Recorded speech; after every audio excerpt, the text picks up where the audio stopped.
S, Bharat ಸಂವಿಧಾನಕ್ಕೆ ಸಂಬಂಧಪಟ್ಟಂತ ಒಂದು ಕ್ವಶನ್ಗಳನ್ನ ಯಾವ ರೀತಿಯಾಗಿ ಕೇಳ್ತಾನ ಅನ್ನೋದ್ರ ಬಗ್ಗೆ ಪ್ರಮುಖವಾಗಿ ಎಸ್ಪೆಷಲಿ ಇದು ಒಂದು 2 ಗಂಟೆಗಳ ಕಾಲ ಒಂದು ಕ್ಲಾಸ್ ಇರ್ತದ. ಈ ಕ್ಲಾಸಲ್ಲಿ ನೀವು ನಾಳೆ ಪೊಲೀಸ್ ಬರೀರಿ, PSI ಬರೀರಿ, ಬೇಕಾದಂತ ಎಕ್ಸಾಮ್ ಬರೀರಿ. ಕನಿಷ್ಠ ಇವತ್ತೇನು ಚರ್ಚೆ ಮಾಡೀವಲ್ಲ, ಕನಿಷ್ಠ ಒಂದು 5 ರಿಂದ 6 ಮಾರ್ಕ್ಸ್ ಆದ್ರೂ ಬರುವಂಗ ಅಂತ ಒಂದು ವಿಶೇಷವಾಗಿ ಬರೀ ಸಂವಿಧಾನದಲ್ಲಿನೇ ಒಂದು 5 ರಿಂದ 6 ಮಾರ್ಕ್ಸ್ ಬರುವಂಗ ಏನ್ ಮಾಡೋಣಪ್ಪ ಅಂದ್ರೆ ಚರ್ಚೆ ಮಾಡ್ತಾ ಬರೋಣ. ಓಕೆ, ಎಸ್, ಬಹಳ ವಿಶೇಷವಾಗಿರುವಂತ ಮಾಹಿತಿ. ಹಾಗಿದ್ರೆ ಸರ್ ಏನ್ ಕೇಳಿದಾನೆ ನಮ್ಮ ಕ್ವಶನ್ಸ್ಗಳು, ಹಳೆ ಕ್ವಶನ್ಸ್ಗಳನ್ನ ನಾವು ರಿವಿಷನ್ ಮಾಡ್ತಾ ಬಂದಾಗ ಇಂಪಾರ್ಟೆಂಟ್ ಆಗಿ ನಮಗೆ ಕ್ವಶನ್ಗಳನ್ನ ಯಾವ ರೀತಿಯಾಗಿ ಕೇಳಿದಾನಪ್ಪ ಅಂತಂದ್ರೆ ಸಿಂಪಲ್ ಆಗಿ ಕೇಳ್ತಾನೆ.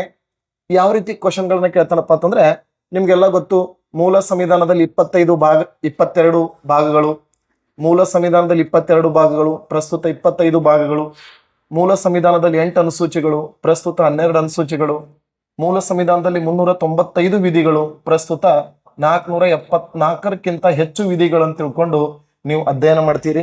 ಹಾಗಾದ್ರೆ ಈ 25 ಭಾಗಗಳು ನಮ್ಮ ಎಕ್ಸಾಮ್ದಲ್ಲಿ ನಾವೆಲ್ಲನೂ ಬಾಹ್ಯಾಟ್ ಹಾಕಿದ್ರೆ ಮಾರ್ಕ್ಸ್ಗಳು ಸಿಗಲ್ಲ.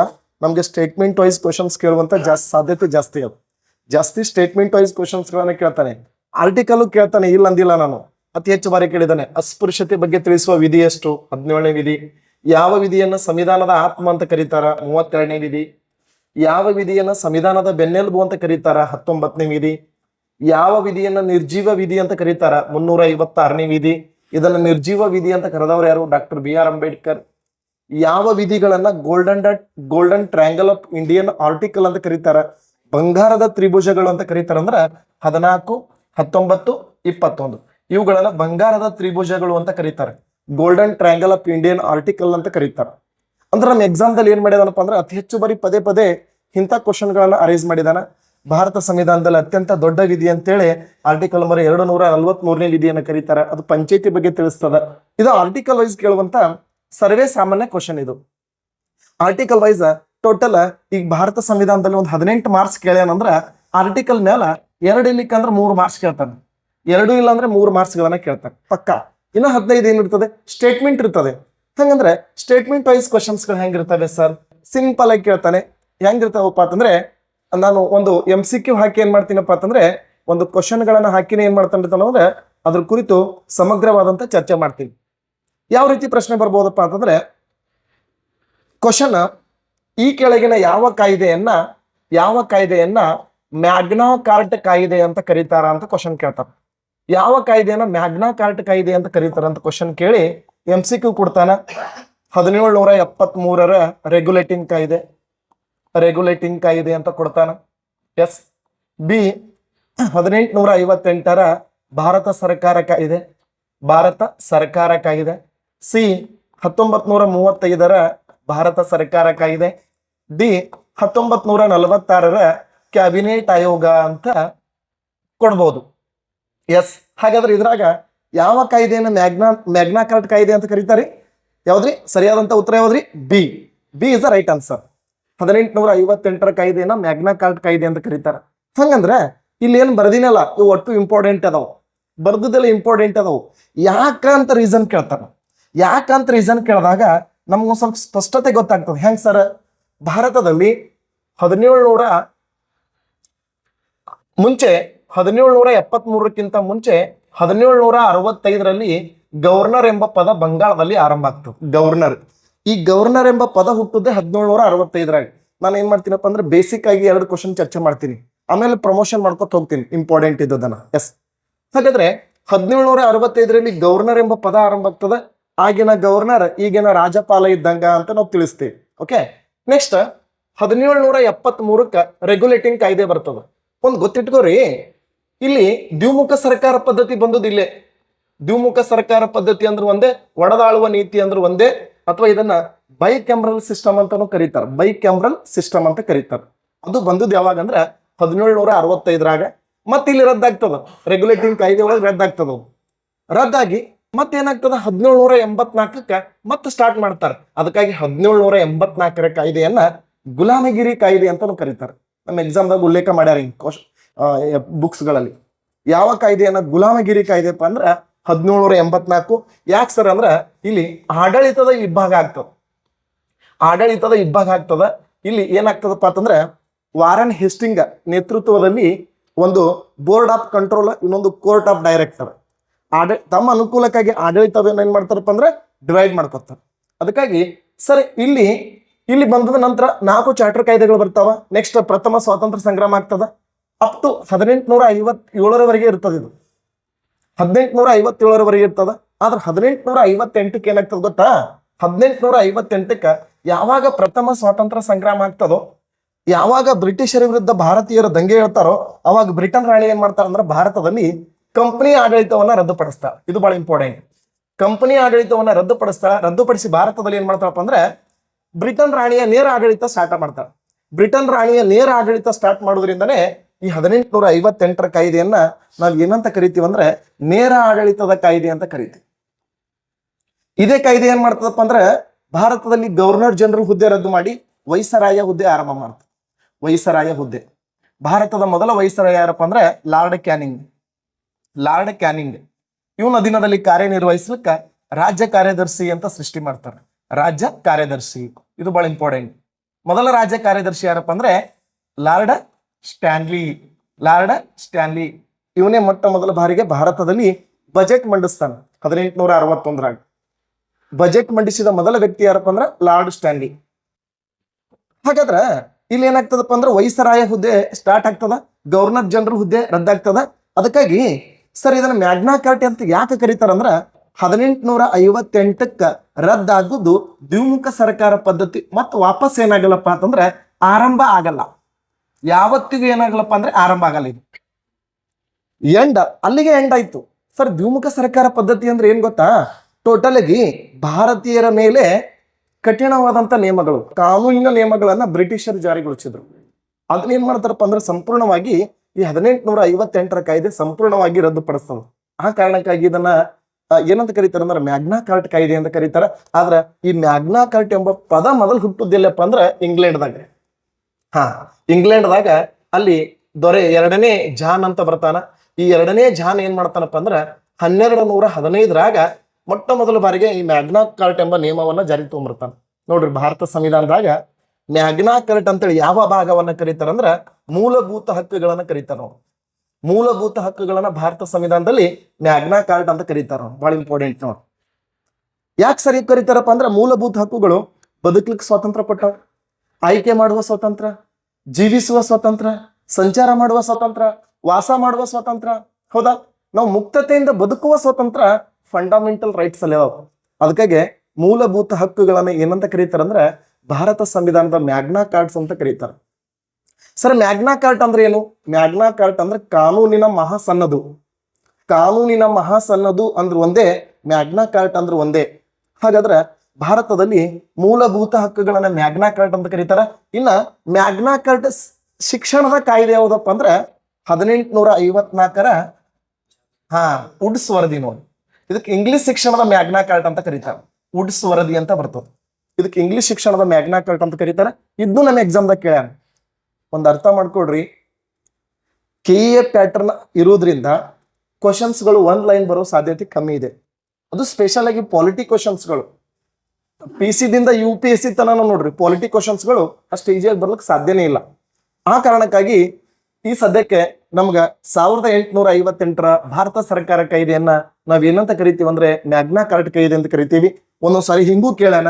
ಇದು 1900 ಎಷ್ಟರವರೆಗೆ ಅಪ್ಪ ಅಂತಂದ್ರೆ ಇದು 1917ರವರೆಗೆ ಏನಾಗಿತ್ತಪ್ಪ ಅಂದ್ರ ಭಾರತದಲ್ಲಿ ಮ್ಯಾಗ್ನಾ ಕಾರ್ಟ್ ಆಗಿತ್ತು ಅಂತ ಕೇಳ್ಯಾನ.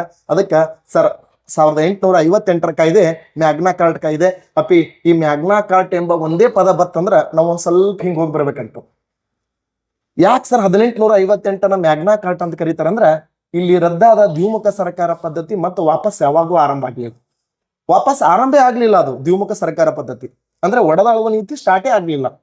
ಅಲ್ಲಿಗೆ ಎಂಡ್ ಆಯ್ತು. ಅಲ್ಲಿಗೆ ಏನಾಯ್ತಪ್ಪ ಅಂದ್ರೆ ಭಾರತೀಯರ ಪ್ರಾತಿನಿಧ್ಯ ಹೆಚ್ಚಾಯ್ತು. ಬ್ರಿಟನ್ ರಾಣಿ ಬ್ರಿಟಿಷ್ ಕೌನ್ಸಿಲ್ ನಲ್ಲಿ ಭಾರತೀಯರಿಗೆ ಕೊಡುವಂತ ಪ್ರಾತಿನಿಧ್ಯ ಏನ್ ಮಾಡ್ತಾರಪ್ಪ ಅಂದ್ರೆ ಹೆಚ್ಚಿಸ್ತಾರೆ. ಅದಕ್ಕಾಗಿ ಸರ್ ವೆರಿ ವೆರಿ ಇಂಪಾರ್ಟೆಂಟ್ ಇದು ಕಾಯ್ದೆ. ಇನ್ನು ರೆಗ್ಯುಲೇಟಿಂಗ್ ಕಾಯ್ದೆ ಅಂತೂ ವೆರಿ ಇಂಪಾರ್ಟೆಂಟ್. ಈ ಕಾಯ್ದೆ ಒಳಗೆ ಏನ್ ಕೇಳ್ತಾರಪ್ಪ ಅಂದ್ರ ಬಂಗಾಳದಲ್ಲಿ ಮೊದಲು ಗವರ್ನರ್ ಇದ್ದ. ಅದಕ್ಕೆ ಈ ಗವರ್ನರ್ ಅನ್ನ ಏನ್ ಮಾಡ್ತಾರ ಗವರ್ನರ್ ಜನರಲ್ ಅಂತ ಮಾಡ್ತಾರೆ. ಬಂಗಾಳದಲ್ಲಿ ಗವರ್ನರ್ ಜನರಲ್ ಎಂಬ ಪದ ಆರಂಭ ಮಾಡುದು 1773. ರೆಗ್ಯುಲೇಟಿಂಗ್ ಕಾಯ್ದೆ. ಮತ್ತೆ ಇದು ಲಿಖಿತವಾಗಿತ್ತು, ಕ್ವಶನ್ ಹಿಂಗೂ ಕೇಳಿದಾನೆ, ಲಿಖಿತವಾಗಿತ್ತು, ಬರವಣಿಗೆ ರೂಪದಲ್ಲಿ ಇತ್ತು. ಆದ್ರೆ 1935 ಕಾಯ್ದೆ ಬರವಣಿಗೆ ರೂಪದಲ್ಲಿ ಇದ್ದಿದ್ದಿಲ್ಲ, ಇದು ಲಿಖಿತವಾಗಿತ್ತು. ಮತ್ತು ಭಾರತ ಸಂವಿಧಾನಕ್ಕೆ ಬುನಾದಿ ಒದಗಿಸಿದ ಮೊದಲ ಕಾಯ್ದೆ ಯಾವುದಪ್ಪ ಅಂದ್ರೆ 1773 ಕಾಯ್ದೆ. ಇಲ್ಲಿ ಬಂಗಾಳದ ಮೊದಲ ಗವರ್ನರ್ ಆಗಿ ರಾಬರ್ಟ್ ಕ್ಲೈವ್ ಆಯ್ಕೆ ಆಗ್ತಾನೆ. ವಾರನ್ ಹೆಸ್ಟಿಂಗ್ ಆಯ್ಕೆ ಆಗ್ತಾನೆ. ಮುಂಚೆ ರಾಬರ್ಟ್ ಕ್ಲೈವ್ ಇರ್ತಾನ, ಇಲ್ಲಿ ವಾರನ್ ಹೆಸ್ಟಿಂಗ್ ಅಂತ ಬರ್ತಾನೆ. ಹೌದಾ? ಎಸ್, ಹಿಂಗೂ ಕ್ವಶನ್ ಕೇಳ್ತಾನೆ. ಮೊದಲ ವೈಸರಾಯ ಯಾರು? ಲಾರ್ಡ್ ಕ್ಯಾನಿಂಗ್ ಮೊದಲ ವೈಸರಾಯ. ನೆಕ್ಸ್ಟ್, ಇದೇ ಕಾಯ್ದೆ ಶಿಫಾರಸಿನ ಮೇರೆಗೆ ಇಲ್ಲಿ ಏನಾಗ್ತದಪ್ಪ ಅಂದ್ರ 1774 ಸುಪ್ರೀಂ ಕೋರ್ಟ್ ಸ್ಥಾಪನೆ ಆಗ್ತದೆ. ತಲಾಟಿ ಎಕ್ಸಾಮ್ಗೂ ಕ್ವಶನ್ ಕೇಳಿದ್ದ, ಸ್ವತಂತ್ರ ಭಾರತದಾಗ ಸುಪ್ರೀಂ ಕೋರ್ಟ್ ಯಾವಾಗ ಸ್ಥಾಪನೆ ಆಗ್ಯದ ಅಂತ ಕೇಳಿದ್ದ. ಎಸ್, ಸ್ವತಂತ್ರ ಪೂರ್ವ ಅಂದ್ರ 1774, ಸ್ವತಂತ್ರ ಭಾರತ ಅಂದ್ರ 1950 ಜನವರಿ 28. ಎಸ್, ಜನವರಿ 28. ನೋಡ್ರಿ, ಹಿಂಗೂ ಬರ್ತಾವ ಕ್ವಶನ್. ಇನ್ನು ಸ್ವತಂತ್ರ ಭಾರತದಲ್ಲಿ ಸುಪ್ರೀಂ ಕೋರ್ಟ್ ಸ್ಥಾಪನೆ ಆದಾಗ ಸುಪ್ರೀಂ ಕೋರ್ಟ್ ನ ಒಟ್ಟು ನ್ಯಾಯಾಧೀಶರ ಸಂಖ್ಯೆ ಎಷ್ಟಾಗಿತ್ತಪ್ಪ ಅಂದ್ರ 7 + 1 8. ಈ ಸದ್ಯಕ್ಕೆ ಎಷ್ಟಾದರಪ್ಪ ಅಂದ್ರೆ 37 + 1 8.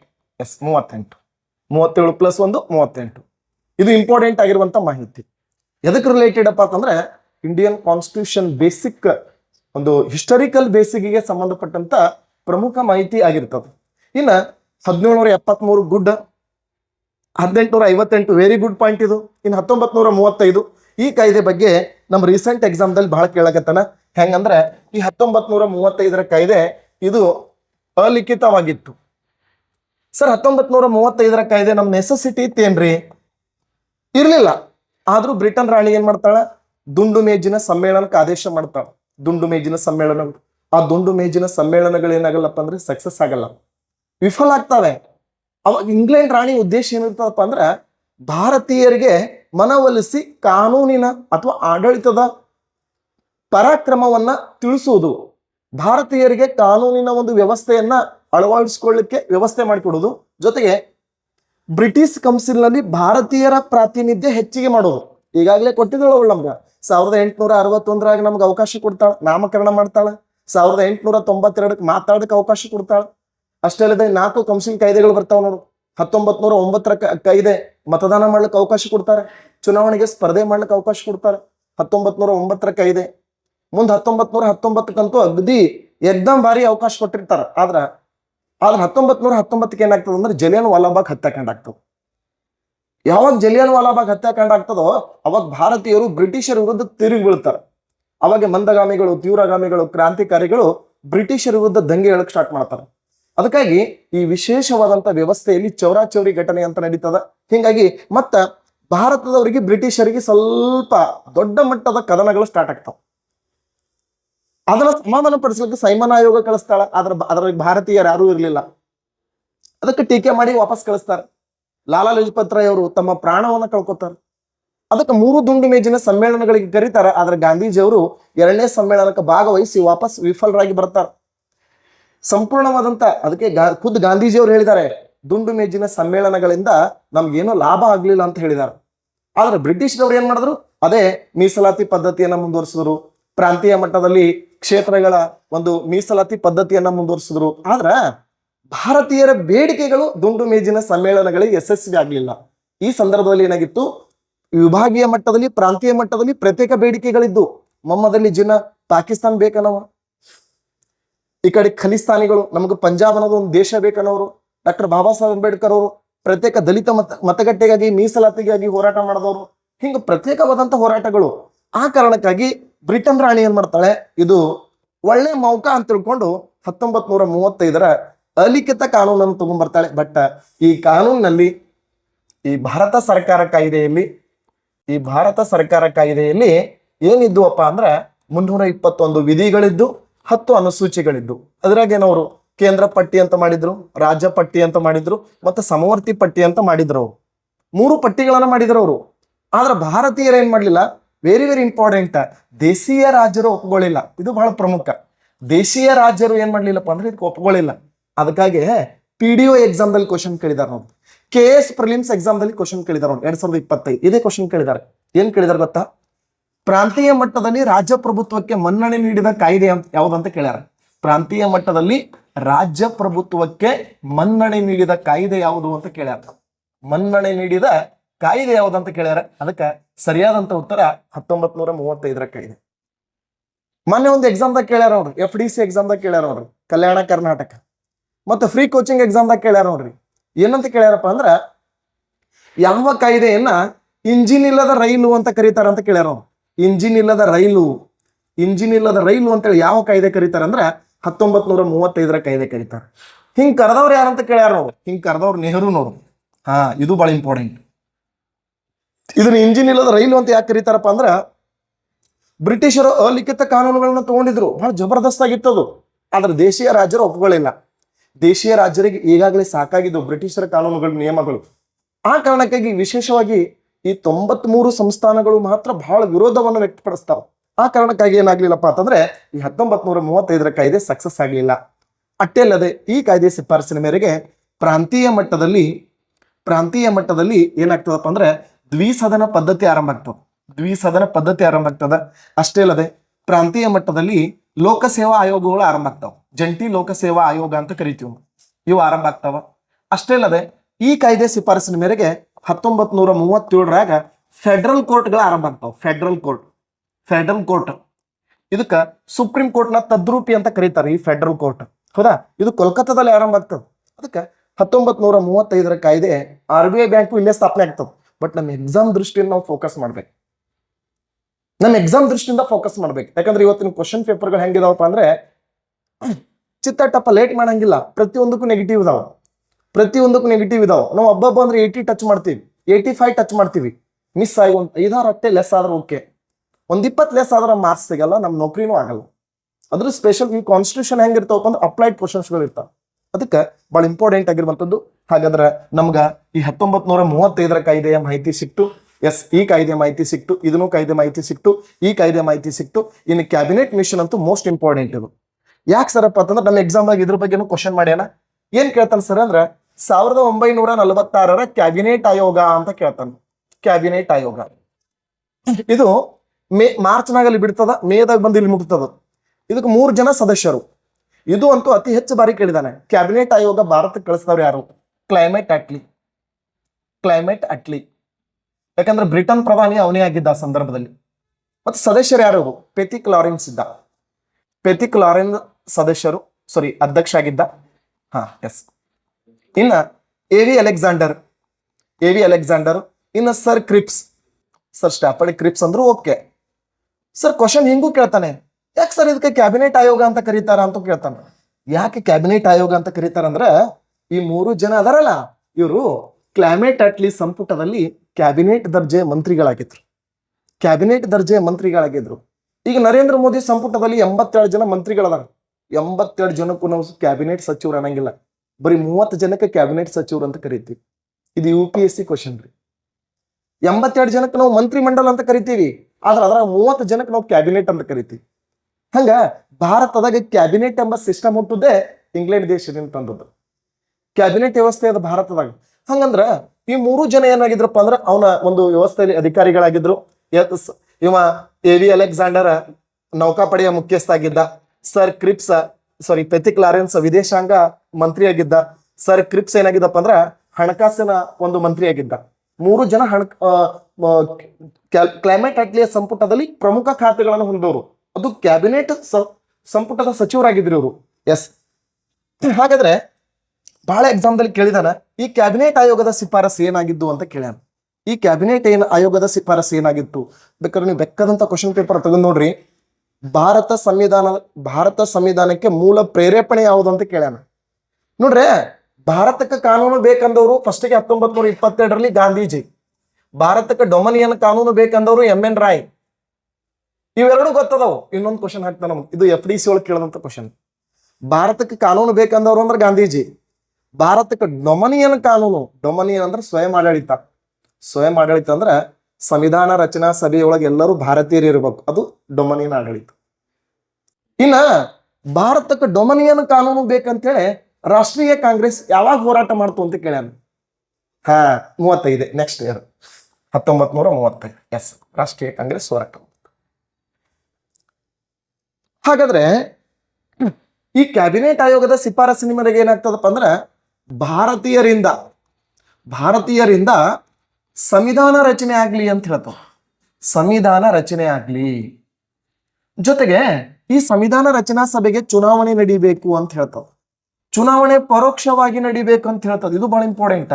10 ಲಕ್ಷ ಜನರಿಗೆ ಒಬ್ಬ ಮೆಂಬರ್ನ ಆಯ್ಕೆ ಮಾಡ್ತಾರೆ. ಇದು ಬಹಳ ಇಂಪಾರ್ಟೆಂಟ್. ಪ್ರತ್ಯಕ್ಷ ಪರೋಕ್ಷ ಅಂತ ಬರ್ತದೆ. ಈಗ ನಡೆಯೋದು ಪ್ರತ್ಯಕ್ಷ ಪರೋಕ್ಷ ಚುನಾವಣೆ ಎರಡೂ ಅದಾವ ಈ ಸದ್ಯಕ್ಕೆ ಪ್ರೆಸೆಂಟ್. ರಾಷ್ಟ್ರಪತಿ, ಉಪರಾಷ್ಟ್ರಪತಿ, ರಾಜ್ಯಸಭೆ, ವಿಧಾನ ಪರಿಷತ್, ಇವು ಪರೋಕ್ಷ ಚುನಾವಣೆ. ವಿಧಾನಸಭೆ, ಲೋಕಸಭೆ, ಗ್ರಾಮ ಪಂಚಾಯತಿ, ತಾಲೂಕ್ ಪಂಚಾಯತಿ, ಜಿಲ್ಲಾ ಪಂಚಾಯತಿ, ಮಹಾನಗರ ಪಾಲಿಕೆ, ಇವು ಪ್ರತ್ಯಕ್ಷ ಚುನಾವಣೆ. ಮತದಾರ ಹೋಗಿ ಓಟ್ ಹಾಕಿದ್ರೆ ಅದು ಪ್ರತ್ಯಕ್ಷ, ಪ್ರತಿನಿಧಿಗಳು ಓಟ್ ಹಾಕಿದ್ರೆ ಅದು ಪರೋಕ್ಷ. ರಾಷ್ಟ್ರಪತಿಗೆ ನಾವು ಓಟ್ ಹಾಕಲ್ಲ, ಮತದಾರರು ಓಟ್ ಹಾಕಲ್ಲ. ಯಾರು ಹಾಕ್ತಾರೆ? MLAಗಳು, MP ಗಳು ಓಟ್ ಹಾಕ್ತಾರೆ, ಪ್ರತಿನಿಧಿಗಳು ಓಟ್ ಹಾಕ್ತಾರೆ. ಅದಕ್ಕೆ ವ್ಯತ್ಯಾಸ. ನೀವು ಕ್ವಶನ್ಸ್ಗಳನ್ನ ನಾಳೆ ಓದೋ ಟೈಮಿಗೆ ಕ್ವಶನ್ಸ್ಗಳನ್ನ ಓದ್ಕೋತಿರ್ತಿರಲ್ಲ, ಆ ಓದೋ ಟೈಮಿಗೆ ಸ್ವಲ್ಪ ಪೇಷನ್ಸ್ ಅನ್ನ ಕೈಕೋರಿ. ಒಂದು 5 ಸೆಕೆಂಡ್ ಅಷ್ಟೇ, ಬಹಳ ಏನಿಲ್ಲ. ಹೌದಾ? ಸಡನ್ ಆಗಿ ಈ ಪಾಲಿಟಿ ಕ್ವಶನ್ಸ್ ಹೆಂಗ್ ಗೊತ್ತಾ, ಎಕ್ದಮ್ ಈಜಿ ಅನ್ಸ್ಬಿಡ್ತಾವ, ಬಹಳ ಈಜಿ ಅನಿಸ್ತಾವ, ಟಫ್ ಆಗಿಬಿಡ್ತಾವ. ಈಜಿ ಅಂತ ತಿಳ್ಕೊಂಡು ನಾವು ರೈಟ್ ಹಾಕೊಂಡಿವಿ ಅಂದ್ರೆ ರಾಂಗ್ ಆಗಿರ್ತಾವ. ಅದಕ್ಕೆ ನಾವೇನ್ ಮಾಡ್ಬೇಕಾಗ್ಯದಪ್ಪ ಅಂದ್ರೆ ಸ್ವಲ್ಪ ನಿಧಾನಕ್ಕಾಗಿ, ನಮ್ಗೆ ಟ್ಯೂಸ್ಟ್ ಕ್ವಶನ್ ಬರ್ತಂದ್ರೆ ಏನ್ ಮಾಡೋ ಗೊತ್ತಾ, ಒಂದು 5 ರಿಂದ 10 ಸೆಕೆಂಡ್ ಒಂದ್ ಸ್ವಲ್ಪ ವಿಚಾರ ಮಾಡೋ. ಅದು ಬಹಳ ಪೇಷನ್ಸ್. ಯಾಕಂದ್ರೆ ನಾನು ಅದೇ ಹೇಳ್ತಿದ್ದೀನಿಲ್ಲ, ಈ ಸದ್ಯಕ್ಕೆ ನಿಮ್ ಮೈಂಡ್ ಫ್ರೀ ಅದ. ಈಗ ಒಂದು ಕ್ವಶನ್ ಪೇಪರ್ ಕೊಟ್ಟಿವಿ ಅಂದ್ರೆ ನೀವು ಒಂದು 80 ಪಟ ಗುಂಡಾಗ್ತೀರಿ. ಆದ್ರೆ ಇದೇ ಮೈಂಡ್ ಸೆಟ್ ನಿಮ್ ಎಕ್ಸಾಮ್ ಹಾಲ್ದಲ್ಲಿ ಇರಲ್ಲ. ನಿಮ್ ಎಕ್ಸಾಮ್ ಹಾಲ್ದಲ್ಲಿ ಸ್ವಲ್ಪ ಒತ್ತಡಗಳು ಜಾಸ್ತಿ ಇರ್ತವೆ. ಕ್ವಶನ್ಸ್ ಟಫ್ ಬಂದಿರ್ತದೆ. ಟಫ್ ಕ್ವಶನ್ ಬಂದಾಗ ನಿಮ್ಗೆ ಏನೋ ಯಪ್ಪ ಆ ಕ್ವಶನ್ ಮಿಸ್ಟೇಕ್ ಮಾಡ್ದಲ್ಲ, ಮತ್ ಮಿಸ್ಟೇಕ್ ಮಾಡೋದು ಖಾತ್ರಿ ಆಯ್ತು ಅಂದ್ರೆ ತೀರಾ ಹೈರಾಣ ಬೀಳ್ತು. ಆ ಕ್ವಶನ್ ತಪ್ಪು ಮಾಡಿದೆ ಅಲ್ಲ ಅದು ಒಂದ್ರ ಸಂಬಂಧ ಮತ್ತೆ 4 ತಪ್ಪು ಮಾಡ್ಕೋತಾರೆ. ಆ ಕಾರಣಕ್ಕಾಗಿ ಸ್ವಲ್ಪ ಒಂದು 5 ರಿಂದ 10 ಸೆಕೆಂಡ್ ಸ್ವಲ್ಪ ವಿಚಾರ ಮಾಡೋದನ್ನ ಕಲ್ಕೋರಿ. ಎಸ್, ಯಾಕೆ ಸರ್ ಅಂತಂದ್ರೆ ಇದು ಬಹಳ ಇಂಪಾರ್ಟೆಂಟ್. ಮತ್ತೆ ಹಿಂಗೂ ಕೇಳ್ಯಾರ, ಸಂವಿಧಾನ ರಚನಾ ಸಭೆಗೆ ಡಾಕ್ಟರ್ BR ಅಂಬೇಡ್ಕರ್ ಅವರು ಯಾವ ಪ್ರಾಂತ್ಯದಿಂದ ಭಾಗವಹಿಸಿದ್ರು ಅಂದ್ರೆ ಪಶ್ಚಿಮ ಬಂಗಾಳ. ಮುಂಚೆ ಮುಂಬೈದಿಂದ ಭಾಗವಹಿಸಿದ್ರು. ಮುಂಬೈದಲ್ಲಿ ಸೆಟ್ಟಿ ಎಂಬ ವ್ಯಕ್ತಿ ಸೋಲಿಸ್ತಾರೆ. ಅವಾಗ ಅವರು ಪಶ್ಚಿಮ ಬಂಗಾಳಕ್ಕೆ ಹೋಗ್ತಾರೆ. ಬಂಗಾಳ ಪ್ರಾಂತ್ಯದಲ್ಲಿ ಅವರಿಗೆ ಸ್ಥಾನ ಬಿಟ್ಟು ಕೊಟ್ಟವರು ಜೋಗಿಂದರ್ ಮಂಡಲ್. ಬಹುತೇಕ ಪುಸ್ತಕಗಳಲ್ಲಿ ಯಾಡ್ ಆಗಿಲ್ಲ, ಕೆಲವೊಂದು ಪುಸ್ತಕಗಳಲ್ಲಿ ಇದನ್ನು ಯಾಡ್ ಮಾಡಿದ್ದಾರೆ. ಜೋಗಿಂದರ್ ಮಂಡಲ್ ಸ್ಥಾನವನ್ನು ಬಿಟ್ಟು ಕೊಟ್ಟಂತ ವ್ಯಕ್ತಿ ಜೋಗಿಂದರ್ ಮಂಡಲ್. ಮತ್ತೇನ್ ಸರ್, ಬ್ರಿಟಿಷರ್ ಏನ್ ಹೇಳಿರ್ತಾರೆ, ಈ ಕ್ಯಾಬಿನೆಟ್ ಆಯೋಗ ಏನ್ ಹೇಳಿರ್ತದೆ, ಒಟ್ಟು 389 ಕ್ಷೇತ್ರಗಳಿಗೆ ಚುನಾವಣೆ ನಡೀಲಿ ಅಂತ ಹೇಳಿರ್ತದೆ. ಅದರಲ್ಲಿ 93 ದೇಶೀಯ ಸಂಸ್ಥಾನಗಳು ಒಪ್ಕೊಳ್ಳಲ್ಲ. 296 ಕ್ಷೇತ್ರಗಳಿಗೆ ಚುನಾವಣೆ ನಡೀತದೆ. ಇದ್ರಾಗ ರಾಷ್ಟ್ರೀಯ ಕಾಂಗ್ರೆಸ್ 208ರಲ್ಲಿ, ಮುಸ್ಲಿಂ ಲೀಗ್ 73, ಇತರೆ 15, ಟೋಟಲ್ 296 ಕ್ಷೇತ್ರಗಳಿಗೆ ಚುನಾವಣೆ ನಡೀತದೆ. ಇದು ಎಕ್ಸಾಮ್ ದೃಷ್ಟಿಯಿಂದ ಬಹಳ ಇಂಪಾರ್ಟೆಂಟ್. ಸಂವಿಧಾನ ರಚನಾ ಸಭೆಗೆ ಚುನಾವಣೆ ನಡೆದದ್ದು 296 ಕ್ಷೇತ್ರಗಳಲ್ಲಿ. ಆಯ್ಕೆ ಆದವರು 296 ಜನ. ಆದ್ರೆ ನಮ್ಮ ಸಂವಿಧಾನ ನಮಗ ನಾವೇ ಅಂಗೀಕರಿಸಿಕೊಳ್ಳುವಾಗ ಭಾಗವಹಿಸಿದ ಒಟ್ಟು ಸದಸ್ಯರೆಷ್ಟಪ್ಪ ಅಂದ್ರೆ 284. ಇದು PSI ಕೇಳ ನೋಡ್ರಿ, ಹಳೆ ಕ್ವಶನ್ ಪೇಪರ್. ಇದೇ ಡಾಟಾ, ಇದೇ ಪಾಯಿಂಟ್ ಕೇಳಿದಾನೆ. ಒಟ್ಟು ಎಷ್ಟು ಜನ ಸದಸ್ಯರು ಅಂತ ಕೇಳಿದಾನೆ. ಅಥವಾ 11ನೇ ಸಭೆಯಲ್ಲಿ ಭಾಗವಹಿಸಿದ ಒಟ್ಟು ಸದಸ್ಯರು ಎಷ್ಟು ಅಂತ ಕೇಳಿದಾನೆ. 284 ಮೆಂಬರ್ಸ್. ಮತ್ತೇನ್ ಹೇಳ್ತದೆ ಇಲ್ಲಿ, ಸಂವಿಧಾನ ರಚನೆ ಆಗುವವರೆಗೂ ತಾತ್ಕಾಲಿಕ ಸರ್ಕಾರ ಇರಬೇಕು ಅಂತ ಹೇಳ್ತದೆ. ತಾತ್ಕಾಲಿಕ ಸರ್ಕಾರ 1946 ಸೆಪ್ಟೆಂಬರ್ 2ರಿಂದ 1947 ಆಗಸ್ಟ್ 15, 15ರವರೆಗೆ ತಾತ್ಕಾಲಿಕ ಸರ್ಕಾರ ಇರ್ತದ್ರಿ. ಈ ತಾತ್ಕಾಲಿಕ ಸರ್ಕಾರದ ಬಗ್ಗೆನೂ ನಮ್ಗೆ ಪ್ರಶ್ನೆ ಮಾಡ್ಯಾನ. ಹೆಂಗ್ ಪ್ರಶ್ನೆ ಮಾಡ್ಯಾನ ಅಂದ್ರ, ಈ ತಾತ್ಕಾಲಿಕ ಸರ್ಕಾರದ ಒಟ್ಟು ಸಚಿವರು ಎಷ್ಟು ಅಂತ ಕೇಳ್ಯಾನ. 14 ಜನ.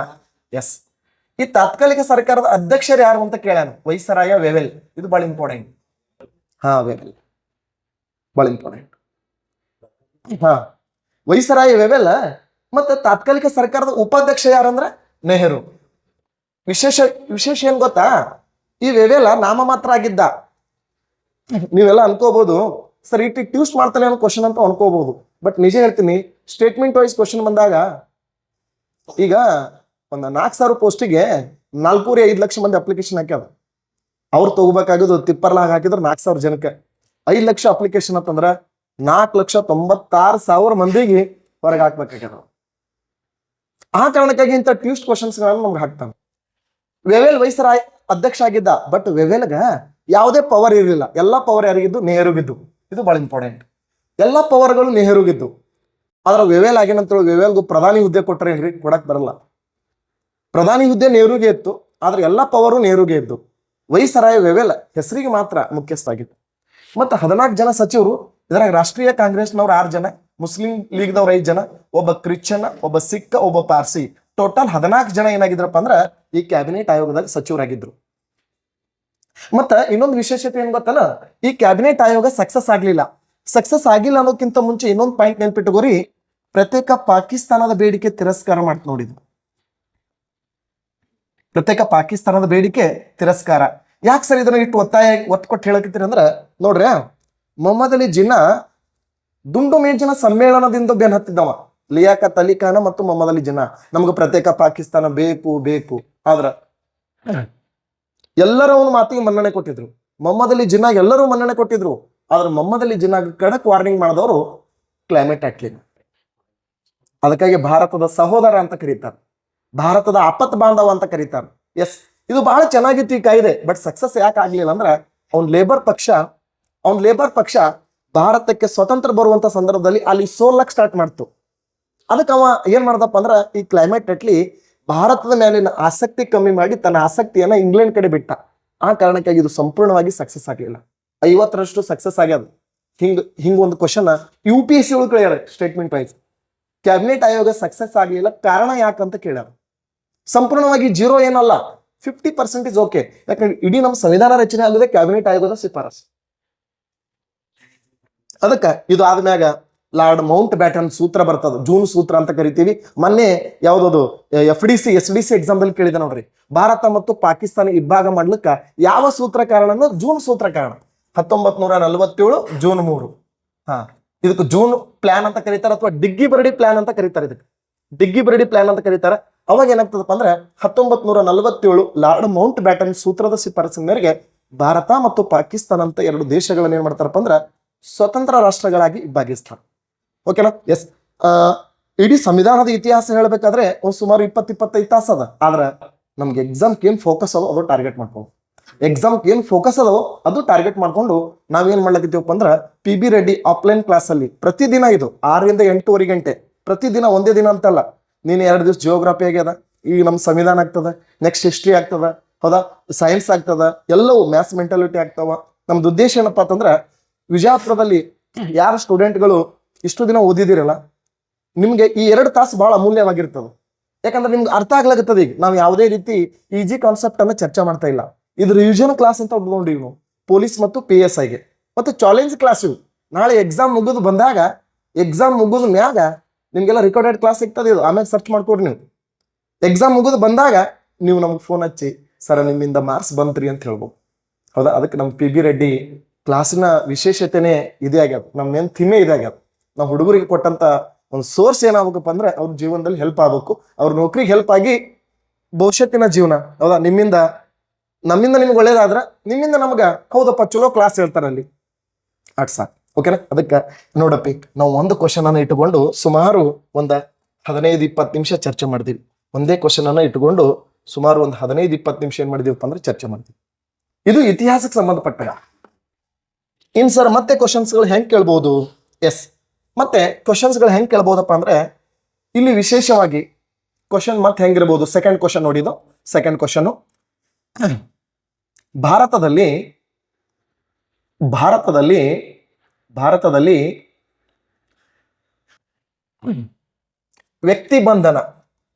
ವ್ಯಕ್ತಿ ಅಕ್ರಮದ ಬಂಧನದ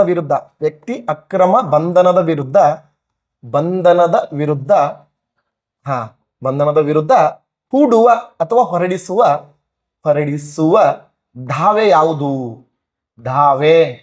ಎಸ್, ಧಾವೆ ಅಂದ್ರೂ ಒಂದೇ, ರಿಟ್ ಅಂದ್ರೂ ಒಂದೇ, ಕೇಸ್ ಅಂದ್ರೂ ಒಂದೇ, ಪ್ರಕರಣ ಅಂದ್ರೂ ಒಂದೇ, ವ್ಯಾಜ್ಯ ಅಂದ್ರೂ ಒಂದೇ. ಈ ಕಾನ್ಸ್ಟಿಟ್ಯೂಷನ್ ಹೆಂಗಿರ್ತದ ಅಂದ್ರ ಒಂದೇ ರೀತಿ ವರ್ಡ್ ಕೇಳಂಗಿಲ್ರಿ. ಇಷ್ಟೇ ಈ ಪುಸ್ತಕನಾಗ ಹಿಂಗ ಕೊಟ್ರ ಹಿಂಗ ಕೇಳ್ಬೇಕಂತ ರೂಲ್ಸ್ ಇಲ್ರಿ, ಏನಾರ ಕೇಳ್ತಾನ. ಇದಕ್ಕೆ ಸಂಬಂಧಪಟ್ಟಂಗೆ 4 ರಿಟ್ಗಳನ್ನ ಕೊಡ್ತಾನ. ಅದ್ರಾಗ ಸರಿಯಾದ ಒಂದನ್ನ ನೀವೇನ್ ಮಾಡ್ರಪ್ಪ ಅಂದ್ರೆ ಚೂಸ್ ಮಾಡ್ರಿ. ಎಸ್, ಒಂದೇದು ಕೋ ವಾರೆಂಟ್ ಅಂತ ಕೊಡ್ತಾನ, ಕೋ ವಾರೆಂಟ್. ಎರಡನೇದು ಹೇಬಿಯಸ್ ಕಾರ್ಪಸ್ ಅಂತ ಕೊಡ್ತಾನ, ಹೇಬಿಯಸ್ ಕಾರ್ಪಸ್. ಯಾಕೆ ಸರಿ ಕ್ವಶನ್ ಹಾಕಿದ್ರೆ ಅಂದ್ರೆ ಇದು ಫಿಕ್ಸ್ ಕ್ವಶನ್. ಇದು ರಿಟ್ ಮೇಲೆ ಒಂದು ಕ್ವಶನ್ ಇದ್ದದೇ ಇದು. ಇನ್ನ ಮತ್ತೆ ಯಾವ್ದಪ್ಪ ಅಂದ್ರೆ ಪ್ರೊಹಿಬಿಷನ್. ಇನ್ನೊಂದು ಯಾವ್ದಪ್ಪ ಅಂದ್ರೆ ಸರ್ಸಿರಿಯೋ ಅಥವಾ ಸರ್ಸಿಯೋರರಿ. ಎಸ್, ನೋಡ್ರಿ ಸರಿಯಾದಂತ ಆನ್ಸರ್ ಏನ್ ಕೊಡ್ತೀರಿ? ಯಾವ್ದ್ರಿ? Habeas corpus. ನೋಡ್ರಿ ಮ್ಯಾಕ್ಸಿಮಮ್ ಜನ ಹೇಬಿಯಸ್ ಕಾರ್ಪಸ್ ನೋಡ್ರಿ. ಅದಕ್ಕೆ ಕೋರೆಂಟ್ ಬರಲ್ಲ ಸರ್. ಹಾ, ಬಂಧನದ ಒಟ್ಟ ಬಂಧನ ಅಂತ ಬರ್ತಂದ್ರ ವ್ಯಕ್ತಿ, ನಾ ಹೇಳಿದಿಲ್ಲ ಎಷ್ಟು ಓದಿರಿ ಕನ್ಫ್ಯೂಸ್ ಆಗೋದು ಹಿಂಗೆ. ಆಕ್ಚುಲಿ ಇದು ಒಂದು 4-5 ವರ್ಷ ನಿಮ್ ಕಣ್ಮುಂದೆ ಓಡಾಡ್ತಿರ್ತಾವ. ಹೌದಾ, ನಾನು ಒಂದೇ ಒಂದು ಟ್ರಿಕ್ಸ್ ಹೇಳಿದ್ದೀನಿ ನಿಮ್ಗೆ. ಬಂಧನ, ಅಕ್ರಮ, ಹೌದಾ, ಈ ರೀತಿ ಕಳ್ಳ ವ್ಯಕ್ತಿಯ ಕಿಡ್ನಾಪು, ಹಾಜರುಪಡಿಸೋದು, ಇವೇನೇರು ಬಂದ್ರ ಒಟ್ಟ ತಲೆ ಕಟ್ಸ್ಕೊಬಿಟ್ರೆ ಅದು ಹೇಬಿಯಸ್ ಕಾರ್ಪಸ್ ಆಗಿರ್ತಾವ. ಹಂಗೆ ಗ್ಯಾರಂಟಿ ಅದಾವ ನಮ್ಮ ಸಂವಿಧಾನದಾಗ. ಅದು ಸ್ಪೆಷಲ್ ರಿಟ್ ಅಂತ ಬಂದ್ರ ನಾ ಗ್ಯಾರಂಟಿ ಕೊಡ್ತೀನಿ ಅದನ್ನ. ಓಕೆನಾ? ಎಸ್. ಬಟ್ ನಮ್ ಕ್ವಶನ್ಸ್ಗಳು ಹಿಂಗ ಬಂದಾಗ ನೀವು ಮ್ಯಾಕ್ಸಿಮಮ್ ಆನ್ಸರ್ ಕೊಟ್ರಿ, ಬಹಳ ಖುಷಿ ವಿಚಾರ. ನಮ್ಗೆ ಮ್ಯಾಕ್ಸಿಮಮ್ ಆನ್ಸರ್ ನಿಮ್ಮಿಂದ ಸಿಕ್ತು. ಬಟ್ ನಮ್ ಕ್ವಶನ್ ಹೆಂಗ್ ಕೇಳ್ತಾನ ಗೊತ್ತಾ? ನಮ್ ಕ್ವಶನ್ ಹೆಂಗ್ ಕೇಳ್ತಾನಪ್ಪ ಅಂದ್ರ ಇದಕ್ ಮುಂದಿಟ್ಟುಕೊಂಡು ಕ್ವಶನ್ ಹೆಂಗ್ ಕೇಳ್ತಾನಂದ್ರ ರಿಟ್ ಎಂಬ ಪದ ನಾವು ಯಾವ ದೇಶದಿಂದ ತಗೊಂಬಂದೀವಿ ಅಂದ್ರ ಇಂಗ್ಲೆಂಡ್ ದೇಶ. ಎಸ್, ವೆರಿ ಗುಡ್, ಚೆನ್ನಾಗಿ ಓದಿದಿರಿ, ಬೇಗನೆ ಆನ್ಸರ್ ಮಾಡ್ತಿದ್ದೀರಿ. ಇಂಗ್ಲೆಂಡ್ ದೇಶ. ಹಾಗಾದ್ರೆ ಸ್ವತಂತ್ರ ಭಾರತದಲ್ಲಿ ಪ್ರೆಸೆಂಟ್ ಒಂದು ಸುಪ್ರೀಂ ಕೋರ್ಟ್ 25 ಹೈಕೋರ್ಟ್ಗಳು ರಿಟ್ ಹೊರಡಿಸ್ತಾವೆ ಸದ್ಯಕ್ಕೆ. ಸ್ವತಂತ್ರ ಪೂರ್ವದಲ್ಲಿ ಎಷ್ಟು ಹೈಕೋರ್ಟ್ಗಳು ರಿಟ್ ಹೊರಡಿಸ್ತಿದ್ವು ಅಂದ್ರ 3. ಓಕೆ, ಹಾಗಾದ್ರೆ ಟೋಟಲ್ ನಮ್ಮ ಇಂಡಿಯಾದಾಗ ರಿಟ್ ಹೊರಡಿಸಿದ ಮೊದಲ ಹೈಕೋರ್ಟ್ ಯಾವುದು? ಕೋಲ್ಕತ್ತಾ. ಯಾಕೆ ಸರ್ ಅಂದ್ರೆ ಸಿಂಪಲ್, ತಲೆ ಓಡಿಸ್ಬೇಕು. ನಮ್ಮ ಇಂಡಿಯಾದಾಗ ಹುಟ್ಟದ ಮೊದಲ ಹೈಕೋರ್ಟ್ ಯಾವುದು? ಕೋಲ್ಕತ್ತಾ. 1862 ಕಲ್ಕತ್ತಾ. ಇದಾದ್ಮ್ಯಾಗ ಮುಂಬೈ, ಇದಾದ್ಮ್ಯಾಗ ಮದ್ರಾಸ. ನೋಡ್ರಿ ಟ್ರಿಕ್ಸ್ ಅಪ್ ಇವೆಲ್ಲ. ಹೌದಾ, ಆದ್ರೂ ಕನ್ಫ್ಯೂಸ್ ಮಾಡ್ತಾವ ನೋಡು. ಹಿಂಗ್ ಕೊಟ್ಟಾಗ ಸ್ವಲ್ಪ ಕನ್ಫ್ಯೂಸ್ ಆಗ್ತಿರ್ತಾವ ನಮಗೆ. ಆದ್ರೆ ನಾವೇನ್ ಮಾಡೋದು, ನೇರ ಫೋಕಸ್ ಕಲ್ಕತ್ತಾ. ಹಾಗಾದ್ರೆ ಈ ರಿಟ್ ಎಂಬ ಪದ, ರಿಟ್ ಅಂದ್ರೆ ಒಂದೇ, ಆಜ್ಞೆ ಅಂದ್ರೆ ಒಂದೇ. ನಂಬಲ್ಲಿ ಏನದಾವಪ್ಪ ಅಂದ್ರೆ 5 ರಿಟ್ ಅದಾವ. ಇಂಗ್ಲೆಂಡ್ದಾಗ 6 ರಿಟ್ ಅದಾವ. ಇಂಗ್ಲೆಂಡ್ದಾಗ ಇನ್ನೊಂದು ಬರ್ತದೆ ಇಂಜೆಕ್ಷನ್ ಅಂತೇಳಿ. ಇಂಗ್ಲೆಂಡ್ದಾಗ ಇನ್ನೊಂದು ಬರ್ತದೆ ಇಂಜೆಕ್ಷನ್. ಅದು ನಮ್ ರಿಲೇಟೆಡ್ ಇಲ್ಲ, ನಾವು ತೊಗೊಂಡಿಲ್ಲ ಅದನ್ನ. ನಾವು 5 ರಿಟ್ಗಳನ್ನ ತಗೊಂಡ್ಬಂದೀವಿ. ಎಸ್, ಇಲ್ಲಿ ಸರಿಯಾದಂತ ಉತ್ತರ ನೀವು ಹೇಬಿಯಸ್ ಕಾರ್ಪಸ್ ಅಂತ ಕೊಟ್ರಿ. ಎಸ್, ನಾ ಇನ್ನೊಂದು ಆಡ್ ಮಾಡ್ತೀನಿ ಇದಕ್ಕೆ. ಯಾವ್ದಪ್ಪ ಅಂದ್ರೆ ಮ್ಯಾಂಡಮಸ್. ಮ್ಯಾಂಡಮಸ್. ಓಕೆನಾ? ಎಸ್ ಸರ್, ಇದಕ್ಕೆ ಸರಿಯಾದಂತ ಉತ್ತರ ಯಾವ್ದು ಸಿಕ್ತಪ್ಪ ಅಂದ್ರೆ ಹೇಬಿಯಸ್ ಕಾರ್ಪಸ್ ಸಿಕ್ತು. ಹೇಬಿಯಸ್ ಕಾರ್ಪಸ್ ಅನ್ನ ವ್ಯಕ್ತಿ ಸ್ವಾತಂತ್ರ್ಯದ ಬಹುದೊಡ್ಡ ಚಿಹ್ನೆ ಅಂತ ಕರೀತಾರೆ. ಅಪ್ಪಿ, ನಾವು ಪುಸ್ತಕ ಓದ್ಲಿಕ್ಕತ್ತೇವೆ ಅಂದ್ರೆ 1 ತಾಸಾದ್ರೂ ಅರ್ಥ ಆಗಲ್ಲ. ಆದ್ರೆ ಒಂದು ಟ್ರಿಕ್ಸ್ ಹೇಳ್ತೀನಿ, ನೆನ್ಪಿಟ್ಕೋರಿ. ಎಕ್ದಮ್ ಈಜಿ, ಬಹಳ ಸರಳವಾದಂತ ಒಂದು ಟ್ರಿಕ್ಸ್ ನೋಡಿದ್ವಿ. ಏನ್ ಸರಪ್ಪ ಅಂದ್ರ, ಒಬ್ಬ ವ್ಯಕ್ತಿನ ಅನುಮಾನಾಸ್ಪದವಾಗಿ ಪೊಲೀಸರು ಬಂಧನ ಮಾಡ್ಯಾರ. ಅನುಮಾನ ಆಗ್ಯದ ಒಂದ್ ಮ್ಯಾಗ, ಅವ್ ಕಳ್ತನ ಮಾಡ್ಯಾನೋ, ಕೊಲೆ ಮಾಡ್ಯಾನೋ, ಬಿಟ್ಟನೋ ಗೊತ್ತಿಲ್ಲ. ನಮ್ದು ರೂಲ್ಸ್ ಏನೋ ಗೊತ್ತಾ? ಅನುಮಾನ ಬಂದ ವ್ಯಕ್ತಿಯನ್ನ ಬಂಧನ ಮಾಡೋದು ನಮ್ಮ ಕಾನೂನಿನಲ್ಲಿ ರೂಲ್ಸ್ ಅವು. ಕೆಲವೊಬ್ರು ಒಂದು ಕೇಸ್ ಬರ್ತದೆ, AK ಗೋಪಾಲನ ಪ್ರಕರಣ ಅಂತ ಬರ್ತದೆ. AK ಗೋಪಾಲನ ಕೇಸ್ ಮೊನ್ನೆ ಯಾವ್ದೋ ಒಂದು ಎಕ್ಸಾಮ್ ಮುಗಿತಲ್ರಿ ರೀಸೆಂಟ್ ಆಗಿ. ಅದು ಯಾವ್ದು, ಕೃಷಿ ಅಧಿಕಾರಿ ಅಂತ ಒಂದು ಎಕ್ಸಾಮ್ ಬರೋದ್ರಲ್ಲ ಮೊನ್ನೆ, MSc BSc ಹುಡುಗರು. ಅದ್ರಾಗ ಕೇಳ್ಯಾನ, ಮುನ್ನೆಚ್ಚರಿಕೆ ಬಂಧನ ಇದು ಯಾವ ಪ್ರಕರಣದಲ್ಲಿ ಕಂಡು ಬರ್ತದೆ ಅಂತ ಕೇಳ್ಯಾನ. ಮುನ್ನೆಚ್ಚರಿಕೆ ಬಂಧನ AK ಗೋಪಾಲನ ಪ್ರಕರಣ. ಏನ್ ಸರ್ ಮುನ್ನೆಚ್ಚರಿಕೆ ಬಂಧನ? ಅಪ್ಪಿ, ಮುನ್ನೆಚ್ಚರಿಕೆ ಬಂಧನ ಅಂದ್ರೆ ಏನ್ ಮಾಡೋದು ಗೊತ್ತಾ? ಜಾತ್ರೆ, ಎಲೆಕ್ಷನ್, ಹಿಂಗ ಏನಾರ ದೊಡ್ಡ ಕಾರ್ಯಕ್ರಮ ಇದ್ದು ಅಂದ್ರ ಒಬ್ಬ ವ್ಯಕ್ತಿ ದೊಡ್ಡ ಆರೋಪಿ ಆಗಿದ್ದಂದ್ರ ಅವ ಬೇಲ್ ಮ್ಯಾಗ ಬಿಡುಗಡೆ ಆಗಿರ್ತಾನವ. ಅವ ಆ ಜಾತ್ರೆಗೆ ಬಂದಂದ್ರ ಅಥವಾ ಅವತ್ತಿನ ದಿನ ಅವ ಇದ್ದಂದ್ರ ಗಲಭೆಗಳು ಅನುಮಾನ ಹುಟ್ಟುತ್ತವ. ಅವತ್ತು ಏನ್ ಮಾಡ್ತಾರ ಗೊತ್ತಾ? ಅವನಿಗೆ ವಾರೆಂಟ್ ಕೊಟ್ಟು ಬಂಧಿಸ್ತಾರ. ವಾರೆಂಟ್ ಕೊಟ್ಟು ಬಂಧಿಸಕ ಮುನ್ನೆಚ್ಚರಿಕೆ ಬಂಧನ ಅಂತ ಕರೀತಾರ. ಎಸ್, ಅವನಿಗೆ ಬಂಧಿಸ್ಬೇಕು. ಯಾಕಂದ್ರೆ ಅವನಿಗೆ ಬಂಧಿಸ್ತಾರೆ ಏನ್ ಮಾಡ್ತಾರ ಗೊತ್ತನು? ಶಾಂತಿ ಸ್ಥಾಪನೆ ಆಗ್ತದ. ಇಲ್ಲಂದ್ರ ಅವನ ಜೋಡಿ ಒಂದು ಟೀಮ್ನೇ ರೆಡಿ ಆಗ್ತದ, ಮತ್ ಅಶಾಂತಿ ಉಂಟಾಗ್ತದ. ಇದು AK ಗೋಪಾಲನ್ ಪ್ರಕರಣ, ನೆನ್ಪಿಟ್ಕೋರಿ, ಬಹಳ ಇಂಪಾರ್ಟೆಂಟ್. 1951 AK ಗೋಪಾಲನ್ ಪ್ರಕರಣ ಮುನ್ನೆಚ್ಚರಿಕೆ ಬಂಧನದ ವಿರುದ್ಧ ದಾವೆಯನ್ನು ಹಾಕ್ತದೆ ಸುಪ್ರೀಂ ಕೋರ್ಟ್ ಅಲ್ಲಿ. ಎಸ್, ಹಾಗಾದ್ರೆ ಮತ್ ನೀವು ಇನ್ನೊಂದು ಕೇಳಿರಿ, ಗಡಿಪಾರು ಅಂತ ಕೇಳಿರಿ ನೋಡಿ. ಗಡಿಪಾರು, ಒಬ್ಬ ಆರೋಪಿಯನ್ನ ಗಡಿಪಾರು ಮಾಡ್ತಾರ ಅಂತ ಕೇಳಿರಿ. ಗಡಿಪಾರು ಮಾಡೋ ಜಿಲ್ಲಾಧಿಕಾರಿ. ಗಡಿಪಾರು ಯಾಕೆ ಮಾಡ್ತಾರಂದ್ರ, ಅವ ಆ ಸ್ಥಳದೊಳಗೆ ಇದ್ದಂದ್ರ ಮತ್ತೆ ಗಲಭೆಗಳು ಉಂಟಾಗ್ತಾವೇನೋ, ಮತ್ತೆ ಹಿಂಸಾಚಾರಗಳು ಉಂಟಾಗ್ತಾವ ಅಂತೇಳಿ ಗಡಿಪಾರು ಮಾಡ್ತಾರ. ಈಗ ಬಿಜಾಪುರದಿಂದ ಬೀದರ್ಕ, ಕಲಬುರಗಿಗೆ, ಬೆಂಗಳೂರಕ್ಕ, ಧಾರವಾಡಕ್ಕ ಮತ್ತೆ ಗಡಿಪಾರ ಆಗದಂದ್ರ TGO ತಂದ್ಕೋಬೇಡ್ರಿ. ಗಡಿಪಾರ ಆದಂತ ವ್ಯಕ್ತಿ ಆ ಪೊಲೀಸ್ ಸ್ಟೇಷನ್ಕ, ಈಗ ಬಿಜಾಪುರದ ವ್ಯಕ್ತಿ ಬೆಂಗಳೂರ್ಕ ಗಡಿಪಾರ ಅದಂದ್ರ ಬೆಂಗಳೂರದಾಗ ಒಂದು ಪೊಲೀಸ್ ಸ್ಟೇಷನ್ ಕೊಟ್ಟಿರ್ತಾರ. ಆ ಪೊಲೀಸ್ ಸ್ಟೇಷನ್ಕ್ ದಿನ 3 ಸರಿ ಅಟೆಂಡೆನ್ಸ್ ಹಾಕ್ಬೇಕವ, ಹೋಗಿ ಮಾರಿ ತೋರ್ಸಿ ಬರ್ಬೇಕವ. ಬೈ ಚಾನ್ಸ್ ಅವ ಏನಾರ ಅಲ್ಲಿ ಹೋಗಿ ಅಟೆಂಡೆನ್ಸ್ ಹಾಕ್ಲಿಲ್ಲ ಅಂದ್ರೆ ಮತ್ತೆ ಅವನ ಮೇಲೆ ಕೇಸ್ ಪ್ರಮಾಣ ಜಾಸ್ತಿ ಆಗ್ತಾವ. ಫ್ರಾಡ್ ಕೇಸ್ಗಳು ಹಾಕ್ತಾರ, ಸುಳ್ಳು ಕೇಸ್ಗಳನ್ನ ದಾಖಲಿಸ್ತಾರ. ಅದಕ್ಕೆ ಸಿಂಪಲ್ ಆಗಿ ಅನುಮಾನಾಸ್ಪದ ವ್ಯಕ್ತಿಯನ್ನ ತನಿಖಾಧಿಕಾರಿಗಳಂದ್ರೆ ಪೊಲೀಸ್ ಅಧಿಕಾರಿಗಳು ಅವನಿಗೆ ಬಂಧನ ಮಾಡದಂತ 24 ಗಂಟೆ ಒಳಗಾಗಿ ಸಂಚಾರಿ ಸಮಯ ಹೊರತುಪಡಿಸಿ ಸಂಚಾರಿ ಸಮಯ ಹೊರತುಪಡಿಸಿ ಸಮೀಪದ ನ್ಯಾಯಾಲಯದ ಮುಂದೆ ಏನ್ ಮಾಡ್ಬೇಕ್ರಿ, ಹಾಜರುಪಡಿಸ್ಬೇಕು. ಅಪಿ ಸಮೀಪದ ನ್ಯಾಯಾಲಯ ಅಂದ್ರೆ ನಿಮ್ಗೆ ಸ್ವಲ್ಪ ಗೊಂದಲ ಐತಿ. ಈಗ ಒಬ್ಬ ವ್ಯಕ್ತಿ ಬಿಜಾಪುರದ ಕಳ್ತನ ಮಾಡಿ ಬೆಂಗಳೂರಿಗೆ ಹೋಗ್ತಾನೆ. ಅವ ಬೆಂಗಳೂರದಾಗ ಸಿಕ್ಕಂದ್ರ ಅವನಿಗೆ ಬಿಜಾಪುರಕ್ಕೆ ತರಬೇಕಂತ ರೂಲ್ಸ್ ಇಲ್ಲ. ಅಲ್ಲೇ ಬೆಂಗಳೂರಿನಲ್ಲಿರುವಂತ ಒಬ್ಬ ನ್ಯಾಯಾಲಯಕ್ಕೆ ಹೋಗ್ಬೇಕು. ಸರ ನ್ಯಾಯಾಲಯ ರಜೆ ಆದ್ರಿ, ನ್ಯಾಯಾಧೀಶನ ಮನೆಗೆ ಕರ್ಕೊಂಡು ಹೋಗ್ಬೇಕು. ನ್ಯಾಯಾಧೀಶನ ಮನೆಗೆ ಕರ್ಕೊಂಡೊಯ್ದು ಆ ವ್ಯಕ್ತಿ ಏನ್ ಮಾಡ್ಬೇಕ್ರಿ, ಹಾಜರುಪಡಿಸ್ಬೇಕು. ಅದಕ್ಕಾಗಿ ಹೇಬಿಯಸ್ ಕಾರ್ಪಸ್ ಅನ್ನ ವ್ಯಕ್ತಿ ಸ್ವಾತಂತ್ರ್ಯದ ಬಹುದೊಡ್ಡ ಚಿಹ್ನೆ ಅಂತ ಕರೆದಾರ. ಒಯ್ದು ಹಾಜರುಪಡಿಸ್ಬೇಕು. ಹಾಜರುಪಡಿಸಿ ಏನ್ ಮಾಡೋದು, ಮತ್ತೆ ಅವನಿಗೆ ಬಿಜಾಪುರಕ್ಕೆ ತಂದು ನಿಲ್ಲಿಸಿ ಮತ್ತೆ ನ್ಯಾಯಾಂಗದ ಕಟಕಟೆ ಒಳಗೆ ನಿಲ್ಲಿಸೋದು. ಡಿಸೈಡ್ ಮಾಡೋರು, ಶಿಕ್ಷೆ ಕೊಡೋರು ಪೊಲೀಸರಲ್ಲ, ಶಿಕ್ಷೆ ಕೊಡೋರು ನ್ಯಾಯಾಲಯ. ಆರೋಪಿ ಅಪರಾಧಿ ಅಂತ ಬರ್ತದೆ ಸಂವಿಧಾನದಾಗ. 20ನೇ ವಿಧಿ ಅಂದ್ರ ಅಪರಾಧಿ, 22ನೇ ವಿಧಿ ಅಂದ್ರ ಆರೋಪಿ. ಆರೋಪಿ ಅಂದ್ರೆ ಸುಮ್ಮನೆ ಅನುಮಾನಾಸ್ಪದ ಹುಟ್ಟಿಸೋದು, ಅನುಮಾನ. ಅಪರಾಧಿ ಅಂತ ಪ್ರೂವ್ ಮಾಡೋರು ಯಾರು, ನ್ಯಾಯಾಲಯ. ಶಿಕ್ಷೆ ಪ್ರಕಟ ಮಾಡೋರು ಯಾರು, ನ್ಯಾಯಾಲಯ. ಮರುದಿನ ತೊಗೊಂಬರ್ತಾರ, ಕರ್ಕೊಂಬಂದವನಿಗೆ ನ್ಯಾಯಾಲಯದ ಕಟಕಟೆ ಒಳಗೆ ನಿಲ್ಲಿಸ್ತಾರ. ನಿಲ್ಲಿಸಿದ ಮ್ಯಾಲ ಅವ ತಪ್ಪಿಸ್ತಾ ಅಂತಂದ್ರೆ ಕೇಸ ಅವನ ಮ್ಯಾಲ ಶಿಕ್ಷೆಗಳಾಗ್ತಾವ. ಅವ ತಪ್ಪಿಸ್ತಾ ಅಲ್ಲ ಅಂದ್ರೆ ಅವನಿಗೆ ಬಿಡುಗಡೆ ಮಾಡಬೇಕಂತ ರೂಲ್ಸ್ ಅದ. ಬಿಡುಗಡೆ ಮಾಡ್ಬೇಕಂತ ರೂಲ್ಸ್ ಅದ, ಇದು ಸಂವಿಧಾನದಾಗ ಅದ.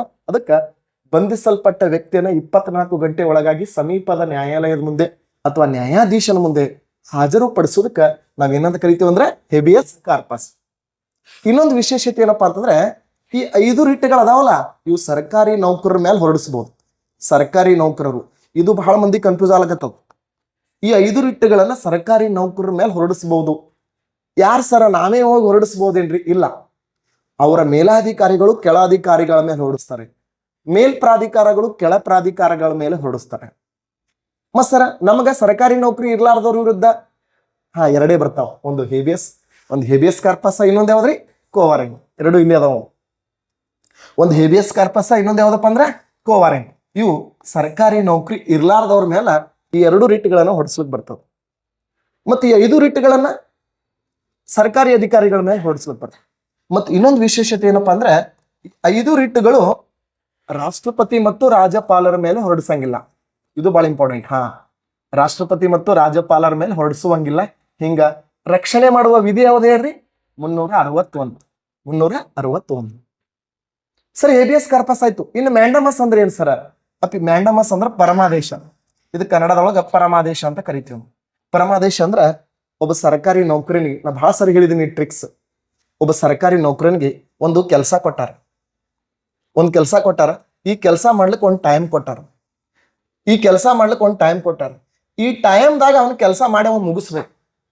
ನೋಡಿ TG ನೋಡ್ರಿ, ಈ ಟೈಮ್ದಾಗ ಅವ್ನು ಕೆಲಸ ಮಾಡಿ ಮುಗಿಸ್ಬೇಕು. ಅದಕ್ಕೆ ನಾವ್ ಏನಂತ ಕರಿತೀವಿ? ಮ್ಯಾಂಡಮಸ್ ಅಂತ ಕರಿತೀವಿ. ಸರ್, ಪ್ರೊಹಿಬಿಷನ್ ಅಂದ್ರೆ ಏನು? ಅಧಿಕಾರದ ವ್ಯಾಪ್ತಿ ಮೀರಬಾರ್ದು. ಅಧಿಕಾರದ ವ್ಯಾಪ್ತಿ ಮೀರಬೇಡ, ಅಥವಾ ಪ್ರಕೃತಿ ನಿಯಮಕ್ಕೆ ವಿರುದ್ಧವಾಗಿ ಕೆಲಸ ಮಾಡಬೇಡ ಅಂತ ಹೇಳ್ತದೆ. ಪ್ರಕೃತಿ ನಿಯಮಕ್ಕೆ ವಿರುದ್ಧವಾಗಿ ಕೆಲಸ ಮಾಡಬೇಡ ಅಂತ ಹೇಳ್ತದೆ. ಅದಕ್ಕೆ ಸರ ಇಲ್ಲಿ ಇದಕ್ಕೆ ನಾವ್ ಏನಂತ ಕರಿತೀವಿ ಅಂದ್ರೆ ಪ್ರೊಹಿಬಿಷನ್ ಅಂತ ಕರಿತೀವಿ. ನಮ್ಮ ಇಂಡಿಯಾದಾಗ ರಿಟ್ ಹೊರಡಿಸ್ಲಿಕ್ಕೆ ಇಬ್ಬರಿಗೆ ಪವರ್ ಅದ, ಒಂದು ಸುಪ್ರೀಂ ಕೋರ್ಟ್, ಇನ್ನೊಂದು ಹೈಕೋರ್ಟ್.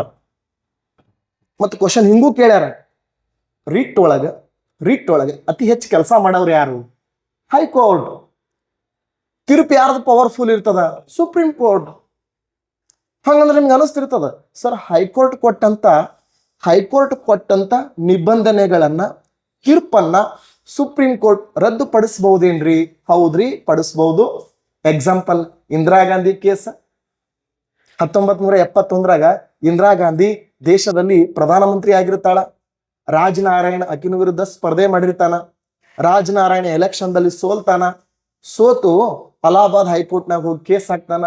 ಅಲಹಾಬಾದ್ ಹೈಕೋರ್ಟ್ ಇಂದಿರಾ ಗಾಂಧಿ ತಪ್ಪಿಸ್ತೆ ಅಂತ ಹೇಳ್ತದ. ಆದ್ರೂ ಅವಳು ಸುಪ್ರೀಂ ಕೋರ್ಟಿಗೆ ಹೋಗ್ತಾಳ. ಜಗಮೋಹನ್ ಸಿನ್ಹಾನ ವಿರುದ್ಧ ಸುಪ್ರೀಂ ಕೋರ್ಟಿಗೆ ಹೋಗ್ತಾಳ. ಸುಪ್ರೀಂ ಕೋರ್ಟ್ ನಲ್ಲಿ ಕೃಷ್ಣ ಅಯ್ಯರ್ ಅಂತ ನ್ಯಾಯಾಧೀಶ ಇರ್ತಾನ. ಆ ಕೃಷ್ಣ ಅಯ್ಯರ್ ಏನ್ ಮಾಡ್ತಾನಪ್ಪ ಅಂತಂದ್ರೆ, ಅಲಹಾಬಾದ್ ಹೈಕೋರ್ಟ್ ಕೊಟ್ಟ ಎಲ್ಲಾ ತೀರ್ಪನ್ನ ರದ್ದುಪಡಿಸಿ ತನಿಖೆ ಮಾಡ್ಲಿಕ್ಕೆ ಒಂದು ಆಯೋಗವನ್ನ ನೇಮಕ ಮಾಡ್ತಾನ, ಶಾ ಕಮಿಟಿ ಅಂತೇಳಿ. ನ್ಯಾಯಮೂರ್ತಿ ಶಾ ಕಮಿಟಿ. ಅಂತಿಮವಾಗಿ ಏನ್ ಬರ್ತದೆ? ಇಂದಿರಾ ಗಾಂಧಿ ಪ್ರಧಾನಿಯಾಗಿ ಮುಂದುವರಿತಾಳೆ. ಅಂತಿಮವಾಗಿ ಇಂದಿರಾ ಗಾಂಧಿ ಅಕ್ರಮವಾಗಿ ಗೆದ್ದಿಲ್ಲ, ಸಕ್ರಮವಾಗಿ ಗೆದ್ದಾಳ. ಅದಕ್ಕಾಗಿ ಇಂದಿರಾ ಗಾಂಧಿ ಏನ್ ಮಾಡ್ತಾಳ? ಆಕ್ಚುಲಿ ಲೋಕಸಭೆ ಅವಧಿ ಇನ್ನ 8-9 ತಿಂಗಳಿತ್ತು, ಟೈಮ್ ಇತ್ತು. ಇನ್ನ ಅವಧಿ ಮುಗಿಬೇಕಾದ್ರೆ ಟೈಮ್ ಇತ್ತು. ಇಂದಿರಾ ಗಾಂಧಿ ಭಯಭೀತಳಾಗಿ ಅಡ್ವಾನ್ಸ್ ಲೋಕಸಭೆ ವಿಸರ್ಜನೆ ಮಾಡ್ತಾಳೆ. ವಿಸರ್ಜನೆ ಮಾಡಿ ಮತ್ತೆ ಲೋಕಸಭೆ ಚುನಾವಣೆ ಬರ್ತದೆ. ಆ ಚುನಾವಣೆಯಲ್ಲಿ ಬರೀ ಇಂದಿರಾ ಗಾಂಧಿ ಸೋಲಾಳ, ಈ ರಾಷ್ಟ್ರೀಯ ಕಾಂಗ್ರೆಸ್ ಸೋಲ್ತದೆ. ಹೊಳ್ಳಿ ಮೊರಾರ್ಜಿ ದೇಸಾಯಿ ಕಾಂಗ್ರೆಸ್ ಇರ್ತಾರೆ, ಮೊದಲ ಪ್ರಧಾನಿಗಳಾಗ್ತಾರೆ. ಇದೆಲ್ಲ ಸ್ಟೋರಿ ಬರ್ತದೆ ನನ್ನ ಟಾಪಿಕ್ ಅಲ್ಲಿ. ನಾನು ಕ್ವಶನ್ಗಳನ್ನ ತಗೊಂಡ್ ಬಂದಾಗ ಇಂಥ ಸ್ಟೋರಿಗಳನ್ನು ತಗೊಂಡ್ ಬಂದಿರ್ತೀನಿ. ಅದಕ್ಕೆ ಸಿಂಪಲ್ ಆಗಿ ತಿಳ್ಕೊರಿ, ಪ್ರೊಹಿಬಿಷನ್ ಅಂದ್ರೆ ಅಧಿಕಾರದ ವ್ಯಾಪ್ತಿ ಮೀರಿ ಕೆಲಸ ಮಾಡಬೇಡ. ಸರ್ ಸರ್ಸಿವೋರರಿ ಅಂದ್ರೆ ಅಪಿ ಸಿಂಪಲ್. ಮೇಲ್ ಪ್ರಾಧಿಕಾರಗಳು, ಮೇಲ್ ಪ್ರಾಧಿಕಾರ ಅಥವಾ ನ್ಯಾಯಾಲಯಗಳು ಕೆಳ ಪ್ರಾಧಿಕಾರ ಕೇಳ್ಕೊತಾವ. ಇದು ಬಹಳ ಇಂಪಾರ್ಟೆಂಟ್. ಹೆಂಗ್ ಸರ್? ಸುಪ್ರೀಂ ಕೋರ್ಟ್ ಹೈಕೋರ್ಟ್ಗಳಿಗೆ ಕೇಳ್ಕೊತಾವ. ಏನಂತ ಕೇಳ್ಕೊತದ ಗೊತ್ತಾ? ಹೈಕೋರ್ಟ್ ನಿನ್ನಲ್ಲಿ ಇತ್ಯರ್ಥಗೊಳ್ಳುವ ಪ್ರಕರಣಗಳನ್ನ ಬೇಗನೆ ಕ್ಲೋಸ್ ಮಾಡಿಸ್. ನಿನ್ ಕಡೆ ಆಗಲ್ಲ, ಸುಮ್ಮನೆ ಇಟ್ಕೊಂಡು ಟೈಮ್ ವೇಸ್ಟ್ ಮಾಡಬೇಡ. ವರ್ಗಾಯಿಸಿ ಪ್ರಮೋಷನ್ ಮಾಡೋದು ಟ್ರಿಕ್ಸ್ ನೋಡ್ರಿ. ಇದು ಪ್ರಮೋಷನ್ ಅರ್ಥ ಮಾಡ್ಕೋಬೇಕಾ? ಯಾಕಂದ್ರೆ ನಾನು ಯಾಕಿಷ್ಟು ಒತ್ತು ಕೊಟ್ಟು ಹೇಳ್ತಿದ್ದೀನಿ ಅಂದ್ರೆ, ನಿಮ್ಮ ಎಕ್ಸಾಮ್ಗೆ ಇವೆಲ್ಲ ಕಟ್ಟಿಟ್ಟ ಬುತ್ತಿ, ಅತಿ ಹೆಚ್ಚು ರಿವಿಷನ್ ಇವು. ಮತ್ತೆ ಕುತ್ಕೊಂಡು ಓದಿದ್ರೆ ಬೇಗ ಅರ್ಥ ಆಗ್ಲಾರ್ದಂತ ಟಾಪಿಕ್ ಇವು. ನೀವು ನೋಡ್ರಿ 2 ತಾಸು ಕ್ಲಾಸ್ ಇಲ್ಲಿ ಕೇಳ್ರಿ, ನೀವು ಮನ್ಯಾಗ ನನ್ನ ಅಂದಾಜ್ ಒಂದು 5 ತಾಸು ಓದಂಗೆ, ನೀವು ಒಂದು 5 ತಾಸು ನೀವು ಪುಸ್ತಕ ಓದಂಗೆ ಅಷ್ಟು ಹೆಲ್ಪ್ ಆಗ್ತದೆ ಇದು. ಅದಕ್ಕೆ ಸುಪ್ರೀಂ ಕೋರ್ಟ್ ಹೈಕೋರ್ಟ್ಗಳಿಗೆ ಕೇಳ್ಕತ್ತದ, ನಿನ್ನ ಇತ್ಯರ್ಥಗೊಳ್ಳದ ಪ್ರಕರಣಗಳನ್ನ ವರ್ಗಾಯಿಸಿ. ನಮ್ಮ ಕರ್ನಾಟಕದಾಗ ಹಂಗೆ ಆಗಿತ್ತು ನೋಡಿ 2024ರಾಗ ಹಿಜಾಬ ಪ್ರಕರಣದಲ್ಲಿ ಕರ್ನಾಟಕ ಹೈಕೋರ್ಟ್ ವಿಳಂಬ ಮಾಡ್ಲಕತ್ತಿತ್ತು. ಸುಪ್ರೀಂ ಕೋರ್ಟ್ ಆದೇಶ ಮಾಡಿಬಿಡ್ತು. ಯಾಕಪ್ಪ ಕೇಸ್ ಕ್ಲೋಸ್ ಮಾಡಕ್ಕಾಗಲ್ಲ ಅಂತಂದಾಗ ಹೇಳಿ ಇನ್ನ ಒಂದು 2 ಗಂಟೆ ಆಗಿಲ್ಲ, ನಮ್ಮ ಕರ್ನಾಟಕ ಹೈಕೋರ್ಟ್ ಏನ್ ಮಾಡ್ತದೆ, ಸಡನ್ ಆಗಿ ಹಿಜಾಬ ಕೇಸಿಗೆ ಏನ್ ಮಾಡ್ತದಪ್ಪ ಅಂದ್ರೆ ತೀರ್ಪುಗಳನ್ನು ಕೊಡ್ತದೆ. ಮಹೇಶ್ ದೀಕ್ಷಿತ್ ಪೀಠ, ಹಿಜಾಬ ಪ್ರಕರಣಕ್ಕೆ ತೀರ್ಪು ನೀಡಿದ ಪೀಠ ಮಹೇಶ್ ದೀಕ್ಷಿತ್ ಪೀಠ. ನಮ್ಗಿಂತ ಗೊತ್ತಿರಬೇಕು. ರಾಮ ಜನ್ಮಭೂಮಿಗೆ ತೀರ್ಪು ನೀಡಿದ ಪೀಠ ರಂಜನ್ ಗೋಗೊಯ್ ಪೀಠ. ಕೇಶವಾನಂದ ಭಾರತಿಗೆ ತೀರ್ಪು ನೀಡಿದ ಪೀಠ ಸಿಕ್ರಿ ಪೀಠ. ಬೇರುಬಾರಿ ಪ್ರಕರಣಕ್ಕೆ ತೀರ್ಪು ನೀಡಿದ ಪೀಠ ಗಜೇಂದ್ರ ಗಡ್ಕರ್ ಪೀಠ. LIC ಆಫ್ ಇಂಡಿಯಾಕ್ಕೆ ತೀರ್ಪು ನೀಡಿದ ಪೀಠ ನ್ಯಾಯಮೂರ್ತಿ ರಾಮಸ್ವಾಮಿ ಪೀಠ. ಹಿಂಗ ಹಲವಾರು ಕೇಸ್ಗಳಿದಾವೆ. ಆ ಕೇಸ್ಗಳು ಏನಿದಾವಪ್ಪ ಅಂದ್ರೆ ಪ್ರತಿಯೊಂದು ಕೇಸಿಗೂ ದಾಖಲೆಗಳಿದಾವೆ, ಮತ್ತು ಪ್ರತಿಯೊಂದು ಕೇಸ್ಗಳಿಗೆ ಏನದಪ್ಪ ಅಂದ್ರೆ ತೀರ್ಪುಗಳಿದಾವೆ. ಅದಕ್ಕೆ ಸರ್ಸಿವೋರರಿ ಅಂದ್ರೆ ಗೊತ್ತಾ, ಕೇಳ್ಕೊಳ್ಳೋದು. ಇನ್ನು ಕೋ ವಾರೆಂಟ್ ಅಂತ ಅಂತೂ ನಿಮ್ಗೆಲ್ಲರಿಗೂ ಗೊತ್ತದ. ಅಕ್ರಮವಾಗಿ ಸಾರ್ವಜನಿಕ ಸರ್ಕಾರಿ ಹುದ್ದೆ, ಖಾಸಗಿ ಅಲ್ಲ ಸರ್ಕಾರಿ ಹುದ್ದೆ ಪಡೆದವ್ರ ವಿರುದ್ಧ ಯಾವ ರೀಟ್ ಆಗ್ತದಪ್ಪ ಅಂದ್ರೆ ಕೋ ವಾರೆಂಟ್. ಹಾಗಾದ್ರೆ ಒಟ್ಟು ರೀಟ್ಗಳೆಷ್ಟ್ರಿ? 5. ರೀಟ್ ಎಂಬ ಪದವನ್ನ ಇಂಗ್ಲೆಂಡ್ ದೇಶದಿಂದ ಪಡೆದಿದ್ದೇವೆ. ನೋಡಿ ಇಂಥ ಕ್ವಶನ್ಸ್ಗಳು ಅರೇಂಜ್ ಮಾಡ್ತಾವೆ. ಅರ್ಥ ಆಗ್ಲಕತ್ತದಲ್ರಿ? ತಿಳಿಲಿಕತ್ತದ ಇಲ್ಲೋ? ಎಸ್ ನೋಡಿ, 2 ಕ್ವಶನ್ಸ್ಗಳು, ಓನ್ಲಿ 2 ಕ್ವಶನ್ಸ್. ಈ ರೀತಿ ನಾವು ದಿನ ರಿವಿಷನ್ ಮಾಡ್ಕೊತ ಹೊಂಟ್ರೆ ಸರ್ IC ಟಫ್ ಆಗಲ್ಲ ಸರ್, ಅಸಾಧ್ಯ ಮಾತು. ಎಸ್ ಅದಕ್ಕೆ ಈಗ ಇನ್ನೊಂದು ಇಂಪಾರ್ಟೆಂಟ್ ಆಗಿರುವಂತ ಕ್ವಶನ್ ಅನ್ನ ನಿಮ್ ಜೊತೆ ತಗೊಂಡ್ಬರ್ತೀನಿ. ಅದು ಯಾವ ಕ್ವಶನ್ ಅಪ್ಪ ಅಂತಂದ್ರೆ ವೆರಿ ವೆಲ್ ಕ್ವಶನ್, ನಮ್ಮ ಎಕ್ಸಾಮ್ಗೆ ವೆರಿ ಹೆಲ್ಪ್ಫುಲ್ ಕ್ವಶನ್ ಇದು. ಎಸ್ ಯಾವ್ದಪ್ಪ ಅಂತಂದ್ರೆ ಪ್ರಶ್ನೆ ನಂಬರ್ 3 ಆಗಿರ್ತದೆ. ಇದು ಏನಪ್ಪಾ ಅಂದ್ರೆ ಚುನಾವಣಾ ಪ್ರಚಾರ ಮಾಡ್ತಾರೆ ಕೇಳಿರಿ. ಚುನಾವಣಾ ಪ್ರಚಾರದ ಅವಧಿಯನ್ನ 14 ದಿನಗಳಿಗೆ ಸೀಮಿತಗೊಳಿಸಿದ 14 ದಿನಗಳಿಗೆ ಸೀಮಿತಗೊಳಿಸಿದ ಸಮಿತಿ ಯಾವುದು ಅಂತ ಪ್ರಶ್ನೆ ಕೇಳ್ತಾನೆ. ಸ್ವಲ್ಪ ಟಫ್ ಅನ್ನೋಣ ಇದು. ಎಸ್ ಆಪ್ಷನ್ಸ್ ಎ ಓಕೆ, ಒಂದು VM ತಾರ್ಕೊಂಡೆಯ ಸಮಿತಿ. ಎರಡನೇದು ದಿನೇಶ್ ಗೋಸ್ವಾಮಿ ಸಮಿತಿ. ಎಸ್ ಮೂರನೇದು JS ವರ್ಮಾ ಸಮಿತಿ. ನಾಲ್ಕನೇದು ಇಂದ್ರಜಿತ್ ಗುಪ್ತಾ ಸಮಿತಿ ಅಂತ ಅನ್ಕೋರಿ. ಇಂದ್ರಜಿತ್ ಗುಪ್ತಾ ಸಮಿತಿ. ಎಸ್ ಓಕೆ, ಯಾವ್ದು ಆನ್ಸರ್ ಕೊಡ್ಬೋದು ನೀವು? ಈ 4 ಸಮಿತಿಗಳನ್ನ ಕೊಟ್ಟಿದ್ದೀನಿ. ಆನ್ಸರ್ ಯಾವ್ದಂತ ಕೊಡ್ಬೋದು? ಯಾವ ಸಮಿತಿ ಅಂತ ಕೊಡ್ತೀರಿ? ತಾರ್ಕುಂಡೆಯ,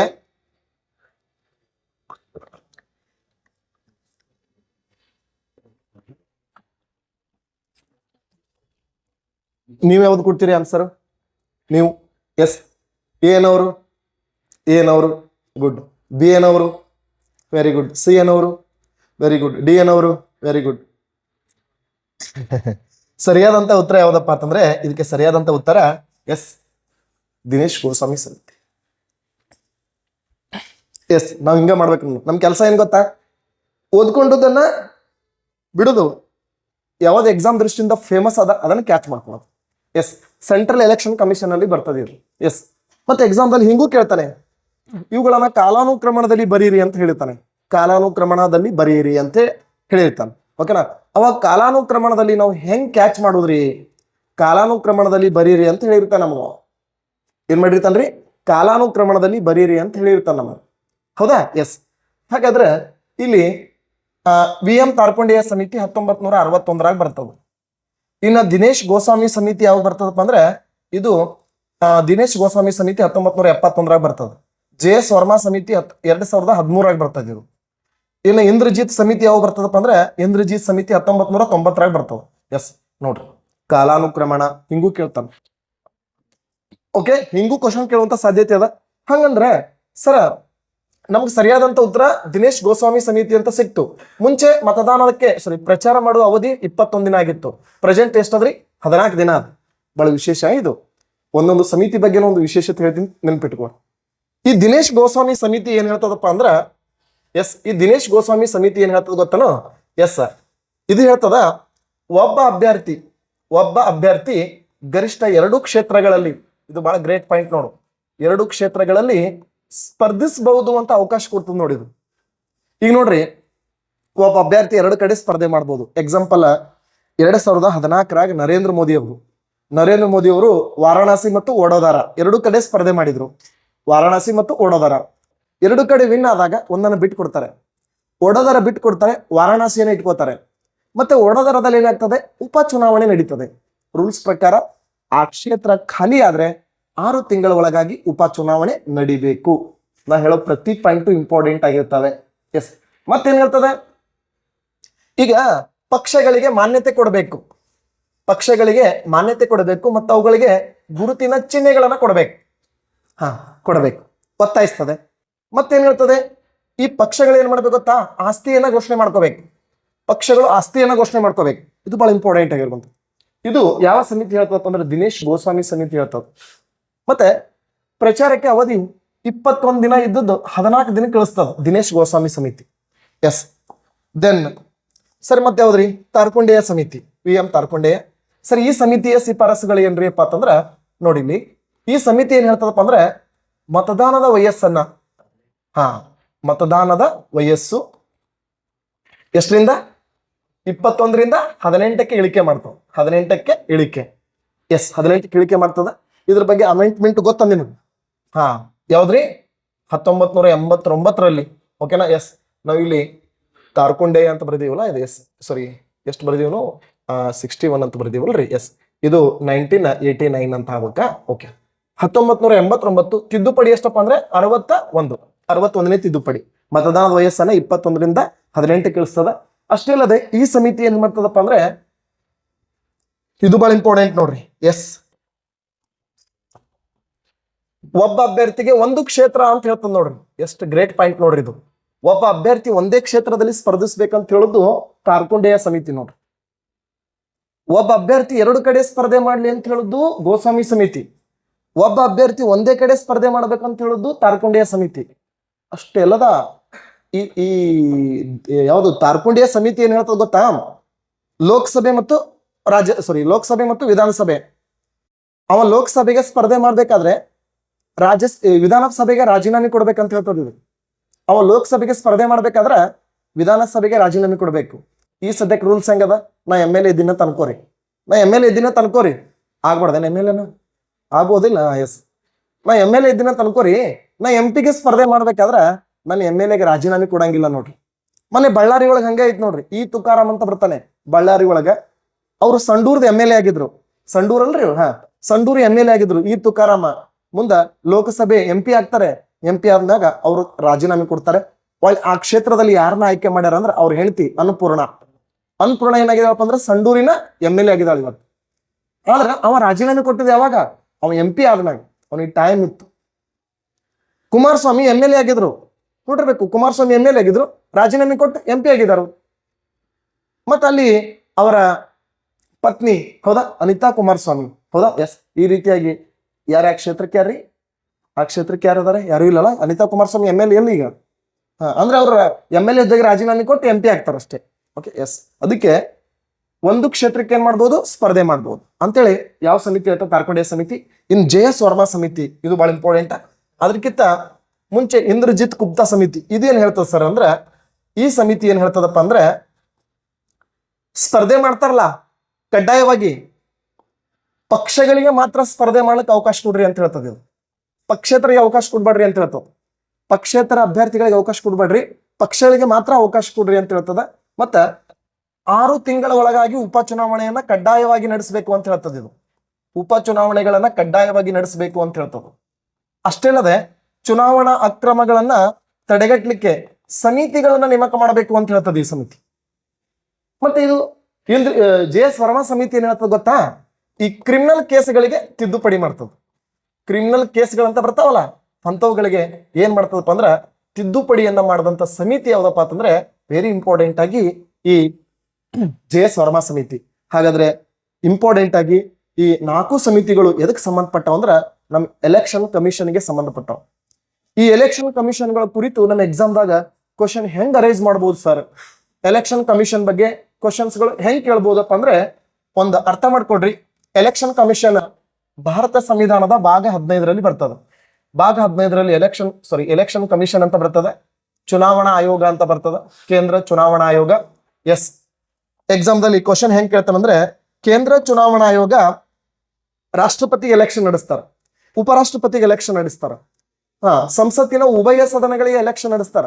ಅದೇ ರೀತಿ ವಿಧಾನಮಂಡಲದ ಉಭಯ ಸದನಗಳಿಗೂ ಎಲೆಕ್ಷನ್ ನಡೆಸ್ತಾರ. ವಿಧಾನಮಂಡಲದ ಉಭಯ ಸದನಗಳಂದ್ರೆ 2, ಒಂದು ವಿಧಾನಸಭೆ, ವಿಧಾನ ಪರಿಷತ್. ಸಂಸತ್ತಿನ ಉಭಯ ಸದನಗಳಂದ್ರೆ 2, ಒಂದು ರಾಜ್ಯಸಭೆ, ಒಂದು ಲೋಕಸಭೆ. ಇನ್ನು ರಾಷ್ಟ್ರಪತಿ ಮತ್ತು ಉಪರಾಷ್ಟ್ರಪತಿ. ಸರ್, ಯಾರಿಗೆ ಎಲೆಕ್ಷನ್ ನಡೆಸಲ್ಲ ಅಂದ್ರೆ ಸ್ಥಳೀಯ ಸಂಸ್ಥೆಗಳಿಗೆ ಎಲೆಕ್ಷನ್ ನಡೆಸಲ್ಲ, ಮತ್ತೆ ಪ್ರಧಾನಮಂತ್ರಿಗೆ ಎಲೆಕ್ಷನ್ ನಡೆಸಲ್ಲ, ಸಭಾಪತಿಗಳಿಗೆ ಎಲೆಕ್ಷನ್ ನಡೆಸಲ್ಲ. ವೆರಿ ಗ್ರೇಟ್ ಪಾಯಿಂಟ್ ನಾನು ಹೇಳೋದು. ಯಾಕಂದ್ರೆ ಇದು ಏಕಮತ ವರ್ಗಾವಣೆ ಮೂಲಕ ಆಯ್ಕೆ ಮಾಡ್ತಾರೆ ಇವ್ರನ್ನ, ಅದಕ್ಕೆ ಅವರಿಗೆ ಎಲೆಕ್ಷನ್ಗಳನ್ನ ನಡೆಸಲ್ಲ. ಹಾಗಾದ್ರೆ ಸೆಂಟ್ರಲ್ ಎಲೆಕ್ಷನ್ ಕಮಿಷನ್ ಏನ್ ಸರ್ ವಿಶೇಷತೆ? ಸೆಂಟ್ರಲ್ ಎಲೆಕ್ಷನ್ ಕಮಿಷನ್ ವಿಶೇಷತೆ ಏನು? ಎಸ್, ಇದನ್ನ ಆರ್ಟಿಕಲ್ ನಂಬರ್ 324ರಿಂದ 329 ಬರ್ತದೆ. ಕ್ವಶನ್ ಯಾವ್ದು ಹಾಕ್ತೀರಿ ಸರ್ ಅಂತಂದ್ರೆ, ನೋಡಪ್ಪಿ ಕ್ವಶನ್ ನಂಬರ್ 4 ಏನ್ ಹಾಕ್ತೀನಿ ಅಂದ್ರೆ, ಕೇಂದ್ರ ಚುನಾವಣಾ ಆಯೋಗದ ಕರೆಕ್ಟ್ ಆದಂತ ಆನ್ಸರ್ಗಳನ್ನ ಕೊಡಬೇಕು. ಕೇಂದ್ರ ಚುನಾವಣಾ ಆಯೋಗದ ಮುಖ್ಯಸ್ಥರನ್ನು ನೇಮಕ ಮಾಡುವಾಗ ಸಮಿತಿಯ ಸದಸ್ಯರು ಯಾರು? ಇದು 2023ರ ಕಾಯ್ದೆ ಅನುಸಾರ ಅನ್ನೋದು ನಿಮಗೆ ಸತ್ಯ ಗೊತ್ತಲ್ಲ. 1990 ಅಲ್ಲ, 2023 ಅಂತ ಗೊತ್ತಲ್ಲಿ. ಆಪ್ಷನ್ಸ್ ಗಳು ಏನದಾವ್ ಸರ್ ಅಂತಂದ್ರೆ, ಆಪ್ಷನ್ಸ್ ಗಳು ಕೊಡ್ತೀವಿ ನೋಡ್ರಿ. ಆಪ್ಷನ್ಸ್ ಎ ಪ್ರಧಾನಮಂತ್ರಿ ಮತ್ತು ಮಂತ್ರಿಮಂಡಲ, ಪ್ರಧಾನಮಂತ್ರಿ ಮತ್ತು ಮಂತ್ರಿಮಂಡಲ. ಎಸ್, ನೀವು ಆನ್ಸರ್ ಅನ್ನ ಗೆಸ್ ಮಾಡ್ರಿ. ಬಿ ಪ್ರಧಾನಮಂತ್ರಿ ಪ್ಲಸ್ ಲೋಕಸಭೆ ವಿರೋಧ ಪಕ್ಷದ ನಾಯಕ ಪ್ಲಸ್ ಕೇಂದ್ರ ಕ್ಯಾಬಿನೆಟ್ ಸಚಿವರು.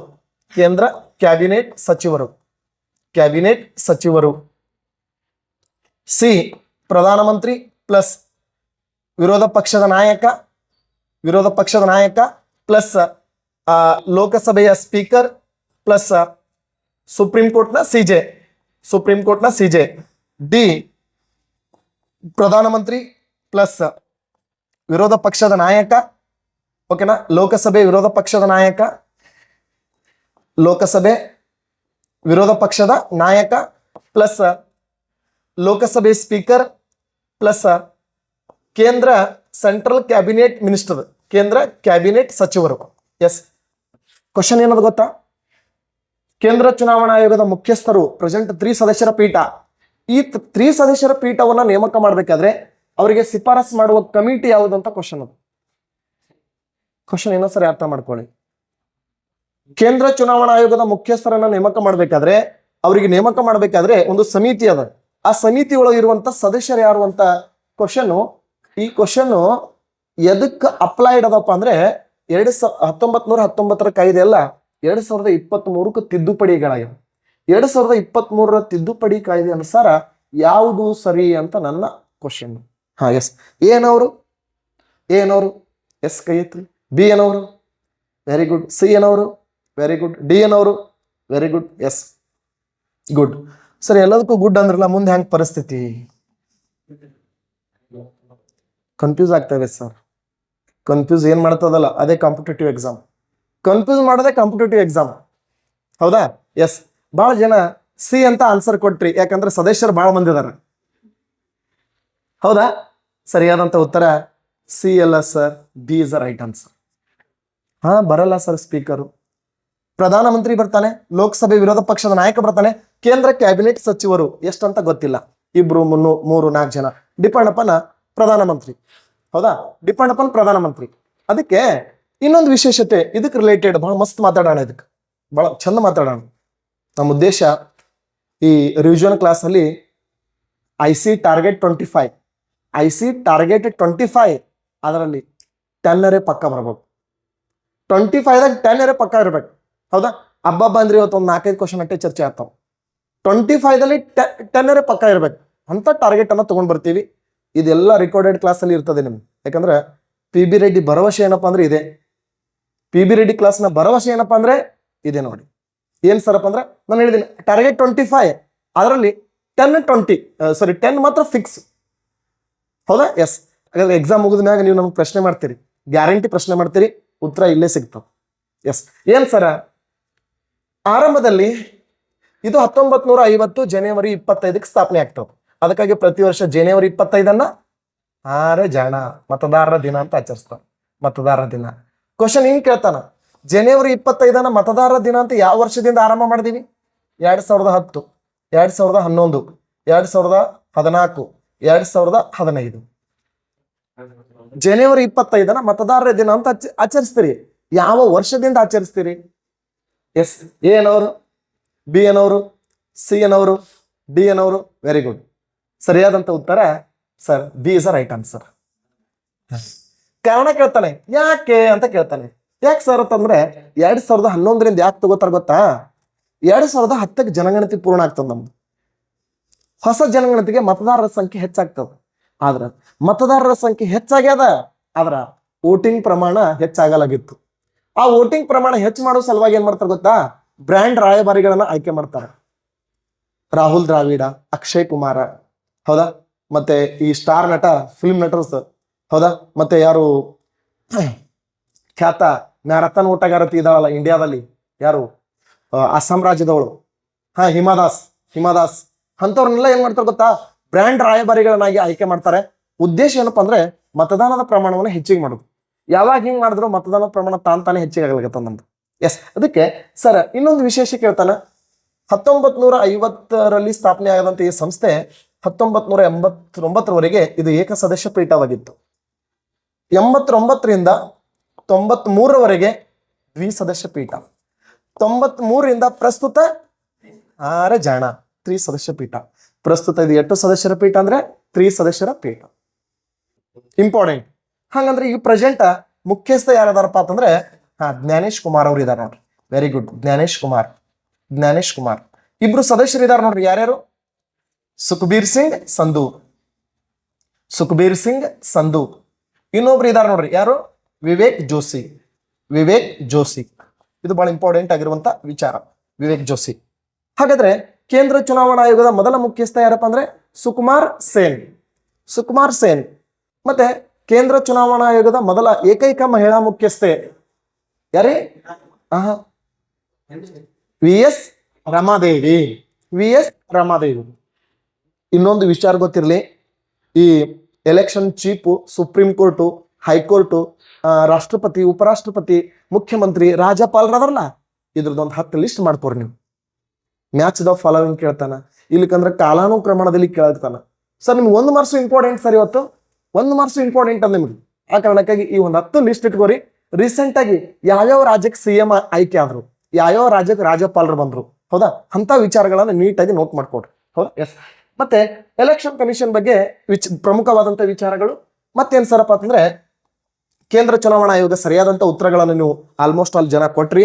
ಹಾಗಾದ್ರೆ ನಮಗ ಈ ಸೆಂಟ್ರಲ್ ಎಲೆಕ್ಷನ್ ಕಮಿಷನ್ ಅಲ್ಲಿ ಏನ್ ಸರ್ ಇಂಪಾರ್ಟೆಂಟ್ ಇನ್ನೊಂದು ಪ್ರಶ್ನೆ ಅಪ್ಪ ಅಂತಂದ್ರೆ, ಪ್ರಶ್ನೆ ಅನ್ನೋದಕ್ಕಿಂತ ನಾನು ಏನ್ ಮಾಡ್ತೀನಪ್ಪ ಅಂದ್ರೆ ಕೆಲವೊಂದು ಪ್ರಮುಖವಾದಂತ ವಿಚಾರಗಳನ್ನ ನಿಮ್ ಮುಂದೆ ಚರ್ಚೆ ಮಾಡ್ತಾ ಬರ್ತೀನಿ. ಎಸ್, ಏನ್ ಸರ? EVM ಅಂತ ತಗೊಳ್ಳೋಣ, ಎಲೆಕ್ಟ್ರಾನಿಕ್ ವೋಟಿಂಗ್ ಮಷೀನ್ ಅಂತ ತಗೊಳ್ಳೋಣ.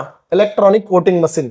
ಎಸ್, ಸ್ಪೆಷಲ್ ಆಗಿ ಇವತ್ತು ನಿಮ್ಗೆ ಈ ಟೈಮನ್ನು ಒಟ್ಟ ಲಾಸ್ ಮಾಡೋದಿಲ್ಲ, ಇದರಲ್ಲಿ ಮ್ಯಾಕ್ಸಿಮಮ್ ವಿಚಾರಗಳನ್ನು ತಿಳ್ಕೊತೀರಿ. EVM ಅಂದ್ರೆ ಎಲೆಕ್ಟ್ರಾನಿಕ್ ವೋಟಿಂಗ್ ಮಷೀನ್. ಇದನ್ನು ಕಂಡು ಹಿಡಿದವ್ರು ಯಾರಪ್ಪ ಅಂದ್ರೆ ಹೈದರಾಬಾದಿನ ಮೊಹಮ್ಮದ್ ಹನೀಫ್ ಅಂತ ನಮ್ಗೆ ಗೊತ್ತು. ಎಸ್, EVM ಕಂಡು ಹಿಡಿದವರು. ನನ್ನ ಕ್ವಶನ್ ಏನ್ ಗೊತ್ತಾ? EVM ಬಳಸಿದ ಮೊದಲ ರಾಜ್ಯ ಯಾವುದು? Very good. ಕೇರಳದ ಯಾವ ವಿಧಾನಸಭೆ? ಪೆರಿಯಾರ್. ಕೇರಳದ ಯಾವ ವಿಧಾನಸಭೆ ಅಪ್ಪ ಅಂದ್ರೆ ಪೆರಿಯಾರ್. ಎಷ್ಟರಲ್ಲಿ ಅಂದ್ರೆ 1982. ಬಟ್ ನನ್ನ ಕ್ವಶನ್ ಏನ್ ಗೊತ್ತಾ? ಯಾವ ರಾಜ್ಯದ ವಿಧಾನಸಭೆಯಲ್ಲಿ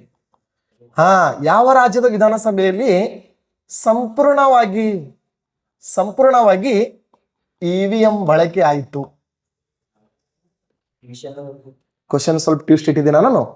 ಯಾವ ರಾಜ್ಯದಲ್ಲಿ ಸಂಪೂರ್ಣವಾಗಿ EVM ಬಳಸಲಾಯಿತು? ಯಾವ ರಾಜ್ಯದ ವಿಧಾನಸಭೆ ಚುನಾವಣೆಯಲ್ಲಿ? Options: A Goa, B Rajasthan, C Kerala, D Himachal Pradesh. ಸರಿಯಾದಂತ ಉತ್ತರಗಳನ್ನು ನೀವು ಹಾಕ್ಲಿಕ್ಕೆ ಸಾಧ್ಯ ಅದೇನು? ಸರಿಯಾದಂತ ಆನ್ಸರ್ ಮಾಡ್ಲಿಕ್ಕೆ ಸಾಧ್ಯ ಅದೇನು? ಎಸ್, ಎ ಅನ್ನೋರ್ ಕೈ ಎತ್ರಿ. A, very good. B good. C good. D, yes. Okay, ನಿಮ್ಮ ಕನಸಿನ ರಾಜ್ಯ ಗೋವಾ ಅಂತೇಳಿ ಬಹುತೇಕ ಜನ ಸರಿಯಾದಂತ ಉತ್ತರಗಳನ್ನು ಕೊಟ್ಟಿದ್ರಿ. Yes, Goa is the right answer. 2009. Very great point ನೋಡಿ. ಯಾವ ರಾಜ್ಯದ ವಿಧಾನಸಭೆಯಲ್ಲಿ ಸಂಪೂರ್ಣವಾಗಿ EVM ಬಳಸಲಾಯ್ತಪ್ಪ ಅಂದ್ರೆ ಗೋವಾ. ಅರ್ಥ ಮಾಡ್ಕೊಡ್ರಿ, ಒಂದು EVM ಮಷೀನು ಗರಿಷ್ಠ 64 ಕ್ಯಾಂಡಿಡೇಟ್ಗಳಿದ್ರೆ ಮಾತ್ರ ಬಳಸ್ತಾರೆ EVMಗಳನ್ನು. ಹೌದಾ? ಮತ್ತೆ ಇವತ್ತು EVM ತಯಾರಿಸುವ company BEL, Bharat electronics limited, ಬೆಂಗಳೂರಿನಲ್ಲದಲ್ಲ, ಬೆಲ್ ಕಂಪನಿ. ಮತ್ತು ಅವರ ಸಹಯೋಗದಲ್ಲಿ ಇನ್ನು ಕೆಲವೊಬ್ಬರು ಪಾಲುದಾರಿಕೆ ಆಗಿದ್ದಾರೆ. ಮೂಲ ಯಾವುದಪ್ಪ ಅಂದ್ರೆ bell company, Bharat electronics limited. Okay, ಹಾಗಾದ್ರೆ ಸರಿ, EVM ಯಂತ್ರಗಳು ದೇಶದಾದ್ಯಂತ ಯಾವ ಲೋಕಸಭೆ ಅಂತಂದ್ರೆ 2014ರ ಲೋಕಸಭೆ. 2014ರ ಲೋಕಸಭೆ ಚುನಾವಣೆಯಲ್ಲಿ EVM ಮತಯಂತ್ರಗಳನ್ನು ಏನ್ ಮಾಡ್ಲಾಗ್ತದೆ? ಬಳಸಲಾಗ್ತದೆ. ಎಸ್, ಹಾಗಾದ್ರೆ EVM ಬಗ್ಗೆ ಈ ರೀತಿಯಾದಂತ ಪ್ರಶ್ನೆ ಬರ್ಬೋದು. ಇನ್ನು EVM ಬಳಸಿದ ಕರ್ನಾಟಕದ ಮೊದಲ ಜಿಲ್ಲೆ ಯಾವ್ದಪ್ಪ ಅಂದ್ರೆ ಬೀದರ್ ಜಿಲ್ಲೆಯ ಹುಮನಾಬಾದ್ ತಾಲೂಕಿನ ಗ್ರಾಮ ಪಂಚಾಯತಿ ಚುನಾವಣೆಗಳಲ್ಲಿ EVMಗಳನ್ನ ಬಳಸ್ತಾರೆ. ಎಸ್, ಇನ್ನ VVPAT ಅಂತ ಬರ್ತದೆ. VVPAT ಏನ್ ಸರಿ ಇದಂದ್ರೆ voters verified paper editing trail. ನೋಡಿ, VVPAT ಅಂತ ಕರಿತೀವಿ. ಇದನ್ನ ಯಾಕೆ ಹಿಂಗ್ ಕರಿತೀವಿ ಗೊತ್ತಾ? ನಾವು ಹೋಗಿ ಓಟ್ ಹಾಕ್ತಿವಲ್ಲ, ನಾವು ಹಾಕೋದು ಓಟ್ ಕನ್ಫರ್ಮೇಶನ್ ತಗೋಬೇಕಲ್ಲ. ಮತದಾನದ ಮರು ಪರಿಷ್ಕರಣೆ ಅಂತೇಳಿ ತಗೊಂಡ್ಬರ್ತಾರೆ. ಸರಿ, VVPAT ಬಳಸೋದು ಯಾವಾಗ ಗೊತ್ತಾ? 2013. VVPAT ಬಳಸೋದು 2013. ಎಲ್ಲಪ್ಪ ಅಂದ್ರೆ ನಾಗಾಲ್ಯಾಂಡ್. ಯಾವ ಕ್ಷೇತ್ರ ಯಾವುದು? ಲೋಕಸೇನಾ. ಯಾವುದು? ಲೋಕಸೇನಾ ವಿಧಾನಸಭೆ. ಇಂಪಾರ್ಟೆಂಟ್. ಲೋಕಸೇನಾ ವಿಧಾನಸಭೆಯಲ್ಲಿ ಮೊದಲ ಬಾರಿಗೆ ಬಳಸ್ತಾರೆ VVPAT. ಇನ್ನು ಎಪಿಕ್ ಅಂತ ಬರ್ತದಲ್ಲ, ಕೇಳಿದ್ರಿ? EPIC, EPIC, ಎಲೆಕ್ಟೋರ್ಸ್ photo identity card. ಮತದಾರರ ಭಾವಚಿತ್ರವಿರುವ ಗುರುತಿನ ಚೀಟಿಯನ್ನ ಮೊಟ್ಟ ಮೊದಲಿಗೆ ಬಳಸಿದ್ದು 1992ರಲ್ಲಿ. ಇದನ್ನು ಆವಿಷ್ಕಾರ ಮಾಡಿದವರು TN ಶೇಷನ್. ಆದ್ರೆ ಇದನ್ನ ಬಳಕೆ ಮಾಡ್ಲಿಕ್ಕೆ ಅವಕಾಶ ಕೊಟ್ಟವರು MS ಗಿಲ್.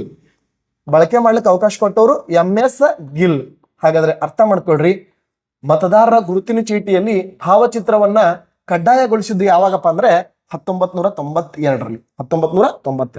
ಯಾರು ಸರಪ್ಪ ಅಂತಂದ್ರೆ ಕಂಡಿಡಿದವರು TN ಶೇಷನ್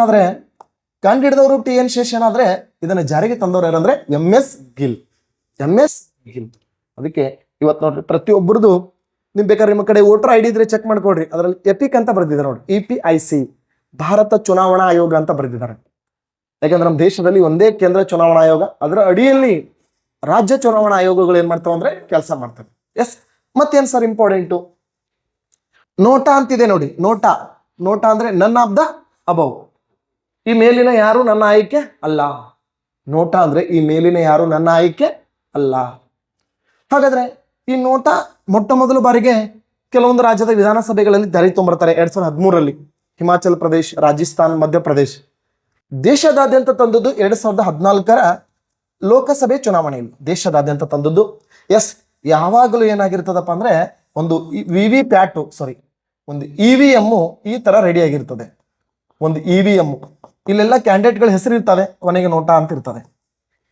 ನೋಟಾ ಅಂತ ಇರ್ತದೆ. ನಾವೇನು ಮಾಡ್ಬೋದು, ಈ ಮೇಲಿನ ಯಾರು ಕ್ಯಾಂಡಿಡೇಟ್ ನನ್ಗೆ ಇಷ್ಟ ಇಲ್ಲ ಅಂದ್ರೆ ನಾನು ನೋಟಾ ಕೊಟ್ಟು ಹಾಕ್ಬಹುದು.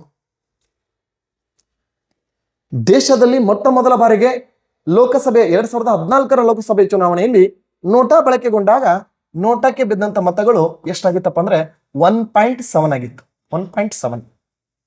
ಈಗ ಪ್ರೆಸೆಂಟ್ 2024, 24 ಮತ್ತು 25 18ನೇ ಲೋಕಸಭೆ ಚುನಾವಣೆಗೆ ನೋಟಾಕ್ಕೆ ಬಿದ್ದ ಮತಗಳು ಎಷ್ಟಾಗ್ಯಾವಪ್ಪ ಅಂದ್ರೆ 2.7 ಆಗ್ಯಾವ. 2.7 ಆಗ್ಯಾವ. ಇಡೀ ಭಾರತದಲ್ಲಿನೇ ನೋಟಾ ದಾಖಲಾದ ಮತಗಳು ಎಲ್ಲಿಯಪ್ಪ ಅಂತಂದ್ರೆ ಇಂದೋರ್, ಮಧ್ಯಪ್ರದೇಶದ ಇಂದೋರ್ದಲ್ಲಿ ಕಾಂಗ್ರೆಸ್ ಕ್ಯಾಂಡಿಡೇಟ್ ಏನ್ ಮಾಡ್ತಾನೆ, ನಾಮಪತ್ರವನ್ನ ವಾಪಸ್ ತಗೊಳ್ತಾನೆ. ಆ ಕಾರಣಕ್ಕಾಗಿ ಏನಾಗ್ತದಪ್ಪ ಅಂದ್ರೆ ಮಧ್ಯಪ್ರದೇಶದ ಇಂದೋರ್ದಲ್ಲಿ ದಾಖಲೆಯ ಮತಗಳು ಏನಾಗ್ತವಪ್ಪ ಅಂದ್ರೆ ಚಲಾವಣೆಗೆ ಬರ್ತವೆ. ಅದಕ್ಕೆ ನಮ್ಮ ಎಕ್ಸಾಮ್ ದೃಷ್ಟಿಯಿಂದ EVM, VVPAT, ಎಫಿಕ್, ನೋಟಾ. ಮತ್ತೇನ್ ಸರ್ ಎಕ್ಸಾಮ್ ದೃಷ್ಟಿಯಿಂದ ಮತ್ತೇನ್ ಕೇಳಿದಾನಪ್ಪ ಅಂದ್ರೆ 2024, 25 PDOದಲ್ಲಿ ಕೇಳಿದ ನೋಡಿ. ಯಾರಾದ್ರೂ PDO ಎಕ್ಸಾಮ್ ಬರೆದಿದ್ರೆ ಗೊತ್ತಾಗ್ತದೆ. PDO ಎಕ್ಸಾಮ್ ದಲ್ಲಿ ಕೇಳಿದಾನೆ ಏನ್ ಸರಪ್ಪ ಅಂದ್ರೆ ಟೆಂಡರ್ ವೋಟ್ ಅಂದ್ರೆ ಏನಂತ ಕೇಳಿದಾನೆ. Tender vote and proxy vote ಅಂದ್ರೆ ಏನಂತ ಕೇಳಿದಾನೆ. ಪ್ರಾಕ್ಸಿ ವೋಟ್ ಎಸ್ ಕೇಳಿದಾನೆ ಸರ್, PDO ಅಲ್ಲಿ ಕೇಳಿದಾನೆ. ಯಾರಾದ್ರೂ ಹೇಳ್ತೀರಾ ಟೆಂಡರ್ ವೋಟ್ ಮತ್ತು ಪ್ರಾಕ್ಸಿ ವೋಟ್ಗೂ ವ್ಯತ್ಯಾಸ ಏನು? ಟೆಂಡರ್ ವೋಟ್ ಅಂದ್ರೆ ಏನ್ ಗೊತ್ತಾ? ಟೆಂಡರ್ ವೋಟ್ ಅಂದ್ರೆ ಒಬ್ಬ ವ್ಯಕ್ತಿ ಇದ್ದಾನೆ, ಒಂದು ಪರ್ಸನ್, ಒಬ್ಬ ಮತದಾರ ಇದ್ದಾನ, ಅವನ ಓಟ ಬೇರೆದವ್ರು ಯಾರೋ ಹಾಕ್ಯಾರ. ಒಬ್ಬ ಮತದಾರನ ಓಟ ಬೇರೆದವ್ರು ಯಾರೋ ಹಾಕಿದಾರ, ವಾಪಸ್ ಅವ ಬಂದಿದ್ದಾನ. ಅವ ಬಂದ ಮ್ಯಾಗ ಅವ ಓಟ್ ಹಾಕ್ಲಿಕ್ಕೆ ಬಂದಿದ್ದಾನಲ್ಲ, ಅಷ್ಟೊತ್ತಿಗೆ ಅಧಿಕಾರಿಗಳು ಹೇಳಿದಾರ ನಿನ್ನ ಓಟ್ ಯಾರೋ ಹಾಕಿ ಹೋಗಿದ್ದಾರ, ಗೊತ್ತಿಲ್ಲ ಯಾರು. ಅವಾಗ ಅವನೇನ್ ಮಾಡ್ತಾನೆ ಗೊತ್ತಾ, ನಾನು ಮತದಾನ ಮಾಡಬೇಕು, ಮತದಾನ ಮಾಡೋದು ನನ್ನ ಕಾನೂನಾತ್ಮಕ ಹಕ್ಕು, ರಾಜಕೀಯ ಹಕ್ಕು, ಮತದಾನ ಮಾಡೋದು ನನ್ನ ರಾಜಕೀಯ ಹಕ್ಕು. ನಮಗೆ ಮತದಾನ ಮಾಡಲಿಕ್ಕೆ ಅವಕಾಶ ಕೊಟ್ಟ ವಿಧಿ ಯಾವುದು? 326. ಹಂಗೆ ಅವನಿಗೆ ಮತದಾನ ಮಾಡ್ಲಿಕ್ಕೆ ಅವಕಾಶವನ್ನ ಕೊಡ್ತಾರಲ್ಲ, ಅದಕ್ಕೆ ಟೆಂಡರ್ ವೋಟ್ ಅಂತ ಕರಿತೀವಿ. ಮತದಾನ ಮಾಡಲು ಅವಕಾಶ ಮಾಡಿಕೊಡೋದು. ಮತದಾನ ಮಾಡಲು ಅವಕಾಶ ಯಾರಿಗೆ? ಅವಕಾಶ ವಂಚಿತ ಮತದಾರನಿಗೆ. ಸರ್ ಅದನ್ನ ಕೌಂಟ್ ಮಾಡ್ತಾರೋ ಇಲ್ಲೋ? ಹೆಚ್ಚು ಕಮ್ಮಿ ಮಾಡಲ್ಲ. ಆದ್ರೆ ಯಾವಾಗ ಮಾಡ್ತಾರಂದ್ರ ಅಂತರ ಕಮ್ಮಿ ಇದ್ದಾಗ ಮಾಡ್ತಾರೆ. ಇಂಥ ಸಂದರ್ಭಗಳು ರಾಜಸ್ಥಾನ ರಾಜ್ಯದಲ್ಲಿ ಕಂಡು ಬಂದಿದ್ದಾವೆ. ಮತ್ತೆ ಈಗ ಸ್ವತಂತ್ರ ಅಭ್ಯರ್ಥಿ ಒಬ್ಬ ವ್ಯಕ್ತಿ ಟೆಂಡರ್ ಓಟದಿಂದ ಗೆಲ್ತಾನ ಅಂತ ಅನ್ಕೋರಿ. ಅವಾಗ ಸ್ವತಂತ್ರ ಅಭ್ಯರ್ಥಿ ಏನ್ ಮಾಡ್ಬೋದು? ನ್ಯಾಯಾಲಯದಲ್ಲಿ ಪ್ರಶ್ನೆ ಮಾಡ್ಬೋದು ನ್ಯಾಯಾಲಯದಲ್ಲಿ. ಅದಕ್ಕೆ ಅವಕಾಶ ಅದ. ಮತ್ತೆ ಕರ್ನಾಟಕದಲ್ಲಿ ಇತ್ತೀಚೆಗೆ ಶೃಂಗೇರಿ, ಕೋಲಾರದ ಮಾಲೂರು ಕೇಳಿರ್ಬೇಕು ನೀವೆಲ್ಲ. ಶೃಂಗೇರಿಯಲ್ಲಂತೂ ಅದ್ಭುತ ಆಗೋಯ್ತು. ಒಂದು 20 ದಿನ ಇವ MLA BJP ಅವ, ಒಂದು 20 ದಿನ ಕಾಂಗ್ರೆಸ್ ನಾವು MLA. ಹೊಳ್ಳಿ ಸುಪ್ರೀಂ ಕೋರ್ಟ್ ಆದೇಶ ಮಾಡುತ್ತೆ ಏನಂತೇಳಿ, ಕೇಸ್ ಕ್ಲೋಸ್ ಆಗಿಲ್ಲ, ಮತ್ತೆ ಓಪನ್ ಮಾಡಿವಿ, ಅಷ್ಟೊತ್ತನ ಆ ಕಾಂಗ್ರೆಸ್ ಕ್ಯಾಂಡಿಡೇಟ್ MLA ಆಗಿ ಮುಂದುವರಿಲಿ ಅಂತ ಹೇಳಿ ಹೇಳಿದ್ರು.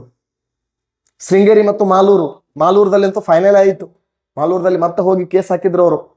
ಇಂಥ ಕೇಸ್ಗಳು ನಮ್ಗೆ ಏನ್ ಕಂಡು ಬರ್ತಾವಪ್ಪ ಅಂದ್ರೆ ಈ ಎಲೆಕ್ಷನ್ ಕಮಿಷನ್ ಅಲ್ಲಿ ಕಂಡು ಬರ್ತವೆ. ಟೆಂಡರ್ ವೋಟ್ ಗೊತ್ತಾಯ್ತು. ಪ್ರಾಕ್ಸಿ ವೋಟ್ ಅಂದ್ರೆ ಏನು?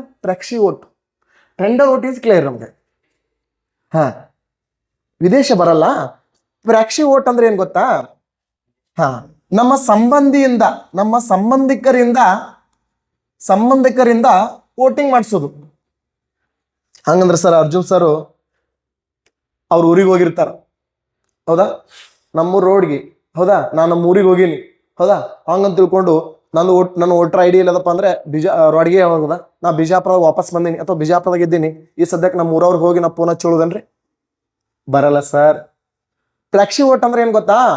ಒಬ್ಬ ಸೈನಿಕ ಸರ್ಕಾರಿ ಸೇವೆಯಲ್ಲಿರುವಂತ ಒಬ್ಬ ಸೈನಿಕ ಏನ್ ಮಾಡ್ತಿದ್ದಾನಪ್ಪ ಅಂತಂದ್ರೆ, ಒಬ್ಬ ಸೈನಿಕ ಒಂದು ದುರ್ಗಮ ಪ್ರದೇಶದಲ್ಲಿದ್ದಾನೆ. ಒಬ್ಬ ಸರ್ಕಾರಿ ನೌಕರಸ್ಥ ಅಥವಾ ಒಬ್ಬ ಮತದಾರ ಕ್ರಿಟಿಕಲ್ ಏರಿಯಾದಲ್ಲಿದ್ದಾನೆ, ಹೌದಾ? ಅವನಿಗೆ ಅಲ್ಲಿಂದ ಬಂದು ಓಟ್ ಹಾಕಕ್ಕಾಗಲ್ಲ. ಆತ ಏನ್ ಮಾಡ್ತಾನೆ? ತನ್ನ ಸಂಬಂಧಿಕರಿಂದ ಓಟ್ ಹಾಕಿಸ್ತಾನಲ್ಲ, ಅದು ಪ್ರಾಕ್ಸಿ ವೋಟ್. ಸರ್ ಇದು PDOದಲ್ಲಿ ಕೇಳಿರುವಂತ ಕ್ವಶನ್. ಬಟ್ ಇನ್ನೊಂದು ಏನ್ ಗೊತ್ತಾ? ಇಂಥವು ವರ್ಡ್ಗಳು ಹೊಸ ತಗೊಂಡ್ಬರ್ಲಾಗತ್ತ ಎಲೆಕ್ಷನ್ ಕಮಿಷನ್ ಅದು ಅಥವಾ ಈ KE ಎಕ್ಸಾಮ್ KPSC ಅವರು ಏನದಾವಲ್ಲ, ಈ ಎಲೆಕ್ಷನ್ ಕಮಿಷನ್ ದಲ್ಲಿ ಕೆಲವೊಂದು ರೂಲ್ಗಳು ಅವುಗಳನ್ನ ಹೊಸದಾಗಿ ತಗೊಂಡ್ಬರ್ಲಾಗತ್ತ. ಅದಕ್ಕೆ ಸ್ವಲ್ಪ ನಮ್ಗೆ ಗೊತ್ತಾಗ್ಲಿ ಟೆಂಡರ್ ವೋಟ್ ಅಂದ್ರೆ ಏನು, ಪ್ರಾಕ್ಸಿ ವೋಟ್ ಅಂದ್ರೆ ಏನು. ಮತ್ತೆ ಇನ್ನೊಂದು ಉಪಚುನಾವಣೆ, ಇದು ಒಂದ್ ಸ್ವಲ್ಪ ಗೊತ್ತಾಗ್ಲಿ. ಉಪಚುನಾವಣೆಗೂ ಮಧ್ಯಂತರ ಚುನಾವಣೆಗೂ ವ್ಯತ್ಯಾಸ ಅದ.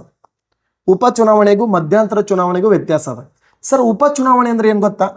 ಒಂದು ಕ್ಷೇತ್ರದಲ್ಲಿ ಸ್ಥಾನ ಖಾಲಿ ಆದ್ರೆ, ಒಂದು ಕ್ಷೇತ್ರದಲ್ಲಿ ಸ್ಥಾನ ಖಾಲಿ ಆದ್ರೆ 6 ತಿಂಗಳ ಒಳಗಾಗಿ ಏನ್ ಮಾಡೋದ್ರಿ? ಭರ್ತಿ ಮಾಡೋದು. ಎಸ್, ನನಗೆ ಆನ್ಸರ್ ಮಾಡಿ ನೋಡೋಣ. ಈಗ ಎ ಎಂಬ ಕ್ಯಾಂಡಿಡೇಟ್ ಒಂದು 3 ವರ್ಷ ಅಧಿಕಾರ ಮಾಡ್ಯಾನ. 3 ವರ್ಷ ಅಧಿಕಾರ ಮಾಡಿ ಡೆತ್ ಆಗ್ಯಾನ. 2 ವರ್ಷ ಉಳಿತು, ಹೌದಾ? ಉಪಚುನಾವಣೆ ಮೂಲಕ ಏನ್ ಮಾಡ್ತಾರೆ? ಅಲ್ಲಿ ಬಿ ಎಂಬ ಕ್ಯಾಂಡಿಡೇಟ್ ಆಯ್ಕೆ ಆಗ್ತಾನೆ. ಆ ಬಿ ಅಧಿಕಾರಾವಧಿ 5 ವರ್ಷನೋ ಏನು 2 ವರ್ಷನೋ ಏನು ಉಳಿದ ಅವಧಿನೋ? Very good. ಉಳಿದ ಅವಧಿ ಅಂದ್ರೆ ಓಕೆ. ಉಳಿದ ಅವಧಿ ಅಂದ್ರೆ ಓಕೆ. ಎಸ್, ಉಳಿದ ಅವಧಿ. ಎಸ್, ಇದಕ್ಕೆ ಉಪಚುನಾವಣೆ ಅಂತ ಕರೀತೀವಿ. ಮತ್ತೆ ಇನ್ನೊಂದು ಕೆಲವರಿಗೆ ಅನಿಸ್ತಿರ್ತದ ಏನಪ್ಪಾ ಅಂದ್ರೆ, ಈಗ ಮುಂದಿನ ಎಲೆಕ್ಷನ್ ಇನ್ನೊಂದು 8-9 ತಿಂಗಳದ. 9 ತಿಂಗಳದ. 4 ವರ್ಷ 3 ತಿಂಗಳು ಒಬ್ಬ ಅಧಿಕಾರ ಮಾಡ್ಯಾನ. ಅಧಿಕಾರ ಮಾಡಿ ಇನ್ನೂ 9 ತಿಂಗಳ 8 ತಿಂಗಳು ಉಳಿದ ಡೆತ್ ಆಗ್ಯಾನ. ಈ ಸಂದರ್ಭದಲ್ಲಿ ಉಪಚುನಾವಣೆ ಮಾಡಕ್ಕಾಗಲ್ಲ. ಯಾಕಾಗಲ್ಲ ಅಂದ್ರೆ ನೆಕ್ಸ್ಟ್ ಎಲೆಕ್ಷನ್ ಅದ, ನೆಕ್ಸ್ಟ್ ಸಾರ್ವಜನಿಕ ಎಲೆಕ್ಷನ್ ಅದ. ಆ ಕಾರಣಕ್ಕಾಗಿ ಏನ್ ಮಾಡ್ತಾರೆ ಗೊತ್ತಲ್ರಿ? ಇಲ್ಲಿ ಈ ಕ್ಷೇತ್ರವನ್ನು ಯಾರು ನೋಡ್ಕೊಂಡು ಹೋಗ್ತಾರಪ್ಪ ಅಂದ್ರ ಲೋಕಸಭೆ ಸ್ಪೀಕರ್ ನೋಡ್ಕೊಂಡು ಹೋಗ್ತಾರ ನೋಡ್ರಿ. ಲೋಕಸಭೆ ಸ್ಪೀಕರ್ ಇದು ಬಹಳ ಗೊಂದಲ. 9 ತಿಂಗಳು ಉಳಿದೋದಿನ್ನ ಹೊಸ ಕ್ಯಾಂಡಿಡೇಟ್ ಅನ್ನ ತಗೊಳ್ಳಲ್ಲ, ಉಪಚುನಾವಣೆ ಮಾಡಲ್ಲ ಈ ಸಂದರ್ಭದಲ್ಲಿ.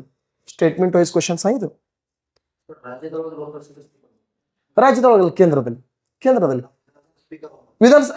ರಾಜ್ಯ ವಿಧಾನಸಭೆಯಲ್ಲಿ ವಿಧಾನಸಭೆ ಸ್ಪೀಕರ್. MLA ರಾಜ್ಯ ಸರ್ಕಾರಕ್ಕೆ ಸಂಬಂಧಪಟ್ಟರೆ ವಿಧಾನಸಭೆ ಸ್ಪೀಕರ್, ಲೋಕಸಭೆ ಸಂಬಂಧಪಟ್ಟರೆ ಲೋಕಸಭೆ ಸ್ಪೀಕರ್. ಎಸ್, ಮತ್ತೆ 6 ತಿಂಗಳೊಳಗೆ ಈ ಚುನಾವಣೆ ಮಾಡೋದಕ್ಕೆ ಉಪಚುನಾವಣೆ ಅಂತ ಕರಿತೀವಿ. ಇನ್ನು ಮಧ್ಯಂತರ ಚುನಾವಣೆ ಅಂದ್ರೆ ಏನ್ ಗೊತ್ತಾ? ಈಗ BJP, ಕಾಂಗ್ರೆಸ್, JDS ಎಲ್ಲರಿಗೂ ಒಂದೊಂದು ಅವಕಾಶ ಕೊಟ್ಟು ನೋಡ್ತಾರೆ. ಯಾರು 272 ಬಹುಮತ ಸಾಬೀತುಪಡಿಸಲ್ಲ. 272 ಬಹುಮತವನ್ನ ಸಾಬೀತುಪಡಿಸಲ್ಲ. ಆ ಸಂದರ್ಭದಲ್ಲಿ ಏನ್ ಮಾಡ್ತಾರೆ ಗೊತ್ತಾ? ಯಾರು ಬಹುಮತ ಸಾಬೀತುಪಡಿಸ್ಲಿಕ್ಕೆ ಅಂದ್ರೆ ಲೋಕಸಭೆಯನ್ನ ವಿಸರ್ಜನೆ ಮಾಡ್ತಾರೆ. S, very good. ಲೋಕಸಭೆಯನ್ನ ವಿಸರ್ಜನೆ ಮಾಡ್ತಾರೆ. ಮಧ್ಯಂತರ ಚುನಾವಣೆ ಘೋಷಣೆ ಮಾಡ್ತಾರೆ. ಇದಕ್ಕೇನಂತ ಕರಿತೀವ್ರಿ? ಮಧ್ಯಂತರ ಚುನಾವಣೆ ಅಂತ ಕರಿತೀವಿ. ನಮ್ಮ ಇಂಡಿಯಾದಾಗ 4-5 ಸಾರಿ ಕಂಡು ಬಂದದ ಇದು. ಮೊರಾರ್ಜಿ ದೇಸಾಯಿ, ಇಂದಿರಾ ಗಾಂಧಿ, ಅಟಲ್ ಬಿಹಾರಿ ವಾಜಪೇಯಿ, ಹೌದಾ, ಚೌಧರಿ ಚರಣ್ ಸಿಂಗ್ ಅವ್ರ ಕಾಲಕ್ಕೆ ಕಂಡು ಬಂದದ್ವಿ ಮಧ್ಯಂತರ ಚುನಾವಣೆ. ಅದಕ್ಕೆ ಸರ್ ಈ ಮಧ್ಯಂತರ ಚುನಾವಣೆ ಮೂಲಕ ಆಯ್ಕೆಯಾದ ಸರ್ಕಾರದ ಅವಧಿ ಎಷ್ಟು ವರ್ಷ ಆಗಿರ್ತದ್ರಿ? 5 ವರ್ಷ ಆಗಿರ್ತದೆ. ಎಷ್ಟು ವರ್ಷ ಆಗಿರ್ತದೆ? 5 ವರ್ಷ. ಇದು ಎಲೆಕ್ಷನ್ ಕಮಿಷನ್ ಅಲ್ಲಿ ಬರುವಂತ ಮೋಸ್ಟ್ ಇಂಪಾರ್ಟೆಂಟ್ ಆಗಿರುವಂತ ವಿಚಾರಗಳು ಇವೆಲ್ಲ. ಈಜಿ ಇದ್ದದ್ ಬಿಟ್ಟಿನ ಏನ್ ಮಾಡ್ತಾರೆ? ಚುನಾವಣೆ ನಡೆಸ್ತಾರ, ಫಲಿತಾಂಶ ಪ್ರಕಟಿಸ್ತಾರ, ಇದೆಲ್ಲ ಕಾಮನ್ ಪಾಯಿಂಟ್ ಸರ್, ಹೌದಾ? ಮರು ಮತದಾನ ಮಾಡ್ತಾರ, ಮರು ಎಣಿಕೆ ಮಾಡ್ತಾರ, ಸಮಾನ ಮತಗಳು ಬಿದ್ದಾಗ ಚೀಟಿ ಹತ್ತುವುದರ ಮೂಲಕ ನಿರ್ಣಾಯಕ ಅಭ್ಯರ್ಥಿಗಳನ್ನ ಆಯ್ಕೆ ಮಾಡ್ತಾರ, ದಾಖಲೆಗಳನ್ನ ಪರಿಶೀಲನೆ ಮಾಡ್ತಾರ, ಹೌದಾ? ಮತ್ತೆ ಇದು ಬರ್ತದ ನೋಡ್ರಿ, ಇನ್ನೊಂದು ವಿಶೇಷತೆ ಏನಪ್ಪಾ ಅಂದ್ರೆ ಠೇವಣಿ ಅಂತ ಬರ್ತದ ನೋಡ್ರಿ. ಠೇವಣಿ ಇದು ಅಪಡೇಟ್. ಇದು ಸ್ವಲ್ಪ ಠೇವಣಿ ಪ್ರಮಾಣ ಎಷ್ಟಾಗಿರ್ತದ? 1/6. ಅಂದ್ರೆ ಒಟ್ಟು ಚಲಾವಣೆಗೊಂಡ ಮತಗಳಲ್ಲಿ ಪಡೆಯಬೇಕಾದ ಕನಿಷ್ಠ ಮತ. ಆ ಕನಿಷ್ಠ ಮತಕ್ಕೆ ಏನಂತ ಕರಿತೀವಿ? ಠೇವಣಿ ಅಂತ ಕರಿತೀವಿ. Yes sir. ಠೇವಣಿ ಹೆಂಗಿರ್ತದಪ್ಪ ಅಂದ್ರ ಒಂದ್ ಕಡೆ GM ಕ್ಯಾಂಡಿಡೇಟ್, ಒಂದ್ ಕಡೆ SC ST ಕ್ಯಾಂಡಿಡೇಟ್ಗಳಿಗೆ ಠೇವಣಿ ಚೇಂಜ್ ಆಗಿರ್ತದ.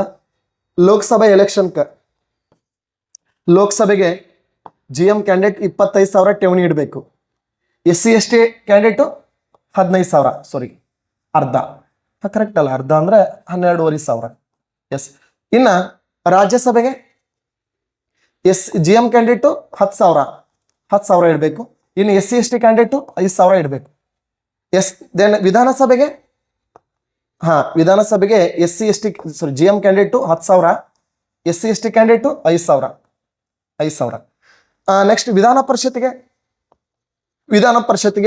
S GM candidate 10,000, SC ST candidate ಎಷ್ಟ್ರಿ? 5,000. ಇದು ನೋಡ್ರಿ ಠೇವಣಿ. ನೋಡ್ರಿ ಠೇವಣಿ ಪ್ರಮಾಣ ಎಷ್ಟು? 1/6. ಮತ್ತೆ ಇನ್ನೊಂದು ವಿಶೇಷತೆ ಏನ್ ಗೊತ್ತಾ? ಈ MLA MPಗಳು ಠೇವಣಿಯನ್ನ RBI ಬ್ಯಾಂಕ್ನಾಗ ಇಡಬೇಕಂತ ರೂಲ್ಸ್ ಇಲ್ಲ. ಕಡ್ಡಾಯವಾಗಿ RBIದಾಗ ಇಡಬೇಕಾದವ್ರು ಯಾರು ಗೊತ್ತಾ? ರಾಷ್ಟ್ರಪತಿ ಮತ್ತು ಉಪರಾಷ್ಟ್ರಪತಿ. ಸರ್, ಇವ್ರು ಎಲ್ಲಿ ಇಡ್ತಾರಪ್ಪ ಅಂದ್ರೆ ನ್ಯಾಷನಲ್ ಬ್ಯಾಂಕ್, ರಾಷ್ಟ್ರೀಕರಣಗೊಂಡ ಬ್ಯಾಂಕ್ಗಳು ಯಾವ್ದಪ್ಪ ಅಂದ್ರೆ ಕೆನರಾ ಬ್ಯಾಂಕ್ ಆಗಿರ್ಬೋದು, ಯೂನಿಯನ್ ಬ್ಯಾಂಕ್ ಆಗಿರ್ಬೋದು, SBI ಬ್ಯಾಂಕು, ಇವ್ರು ಆಲ್ಮೋಸ್ಟ್ ಅಲ್ಲಿ ಯಾವ ಬ್ಯಾಂಕಲ್ಲಿ ಠೇವಣಿ ಇಡ್ತಾರಪ್ಪ ಅಂದ್ರೆ SBI ಬ್ಯಾಂಕಲ್ಲಿ ಠೇವಣಿ ಇಡ್ತಾರೆ. ಹೌದಾ? SBI ಬ್ಯಾಂಕಲ್ಲಿ ಠೇವಣಿ ಇಡ್ತಾರೆ. ಇದು ಎಲೆಕ್ಷನ್ ಕಮಿಷನ್ಗೆ ಸಂಬಂಧಪಟ್ಟದ್ದು. ಮತ್ತೆ ಏನ್ ಕ್ವಶನ್ ಅರೈಸ್ ಮಾಡ್ಬೋದಪ್ಪ ಅಂದ್ರೆ ರಾಷ್ಟ್ರೀಯ ಪಕ್ಷ ಮತ್ತು ಪ್ರಾದೇಶಿಕ ಪಕ್ಷ ಅಂತ ಕೇಳ್ಬೋದು. ರಾಷ್ಟ್ರೀಯ ಪಕ್ಷ, ಹೌದಾ? ರಾಷ್ಟ್ರೀಯ ಪಕ್ಷದ ಮಾನ್ಯತೆ ಕೊಡೋರು ಕೇಂದ್ರ ಚುನಾವಣಾ ಆಯೋಗ. ಇನ್ನು ಪ್ರಾದೇಶಿಕ ಪಕ್ಷದ ಮಾನ್ಯತೆ ಕೊಡೋರು ಯಾರಪ್ಪ ಅಂದ್ರೆ ಕೇಂದ್ರ ಚುನಾವಣಾ ಆಯೋಗ. ಇದಕ್ಕೂ ಕೇಂದ್ರ ಚುನಾವಣಾ ಆಯೋಗನೇ. ಒಂದ್ ಕಡೆ ರಾಷ್ಟ್ರೀಯ ಪಕ್ಷ, ಒಂದ್ ಕಡೆ ಪ್ರಾದೇಶಿಕ ಪಕ್ಷ. ಬಟ್ ಕ್ವಶನ್ ಹಂಗೆ ಕೇಳಲ್ಲ ಇವತ್ತು. ಕ್ವಶನ್ ಮಾನದಂಡಗಳ ಮೇಲೆ ಕೇಳ್ತಾನೆ. ರಾಷ್ಟ್ರೀಯ ಪಕ್ಷದ ಸ್ಥಾನಮಾನ ಪಡಿಬೇಕಾದ್ರೆ ಏನು ಮಾನದಂಡ, ಪ್ರಾದೇಶಿಕ ಪಕ್ಷದ ಮಾನ್ಯತೆ ಪಡಿಬೇಕಾದ್ರೆ ಏನು ಮಾನದಂಡಗಳು ಅಂತ ಕೇಳ್ತಾನೆ. ಎಸ್, ರಾಷ್ಟ್ರೀಯ ಪಕ್ಷದ ಮಾನ್ಯತೆ ಪಡಿಬೇಕಾದ್ರೆ ಮಾನದಂಡಗಳು ಏನದಾವಪ್ಪ ಅಂತಂದ್ರ, ನೋಡ್ರಿ ಮಾನದಂಡಗಳು. ಎಸ್, ಆಗ ತಾನೇ ಚಲಾವಣೆಗೊಂಡ ಲೋಕಸಭೆ ಚುನಾವಣೆಯಲ್ಲಿ 6% ಮತಗಳನ್ನು ಪಡಿಬೇಕು. ಎಷ್ಟು ವೋಟಿಂಗ್ ತಗೋಬೇಕ್ರಿ? 6% ಮತಗಳನ್ನು ಪಡಿಬೇಕು. ಇದು ಒಂದು ರಾಜ್ಯದಲ್ಲ, ಕನಿಷ್ಠ 4 ರಾಜ್ಯಗಳಲ್ಲಿ. ಇದು ಬಹಳ ಇಂಪಾರ್ಟೆಂಟ್ ಇಟ್ಟು ನಾವು. ಎಷ್ಟು ರಾಜ್ಯಗಳು? 4 ರಾಜ್ಯ. ಮತ್ತೆ ಇನ್ನೊಂದು ಏನಪ್ಪಾ ಅಂದ್ರೆ, ಸರ್ 6% ಮತಗಳನ್ನು ಪಡೆದಿಲ್ಲ ಅಂದ್ರೆ 2% ಅಭ್ಯರ್ಥಿಗಳನ್ನ ಆಯ್ಕೆ ಮಾಡಬೇಕು. ಎಷ್ಟು ರಾಜ್ಯಗಳಲ್ಲಿ? ಕನಿಷ್ಠ 3 ರಾಜ್ಯಗಳಲ್ಲಿ. ನೋಡ್ರಿ ಇದು ಎಷ್ಟು ಇಂಪಾರ್ಟೆಂಟ್ ಅವು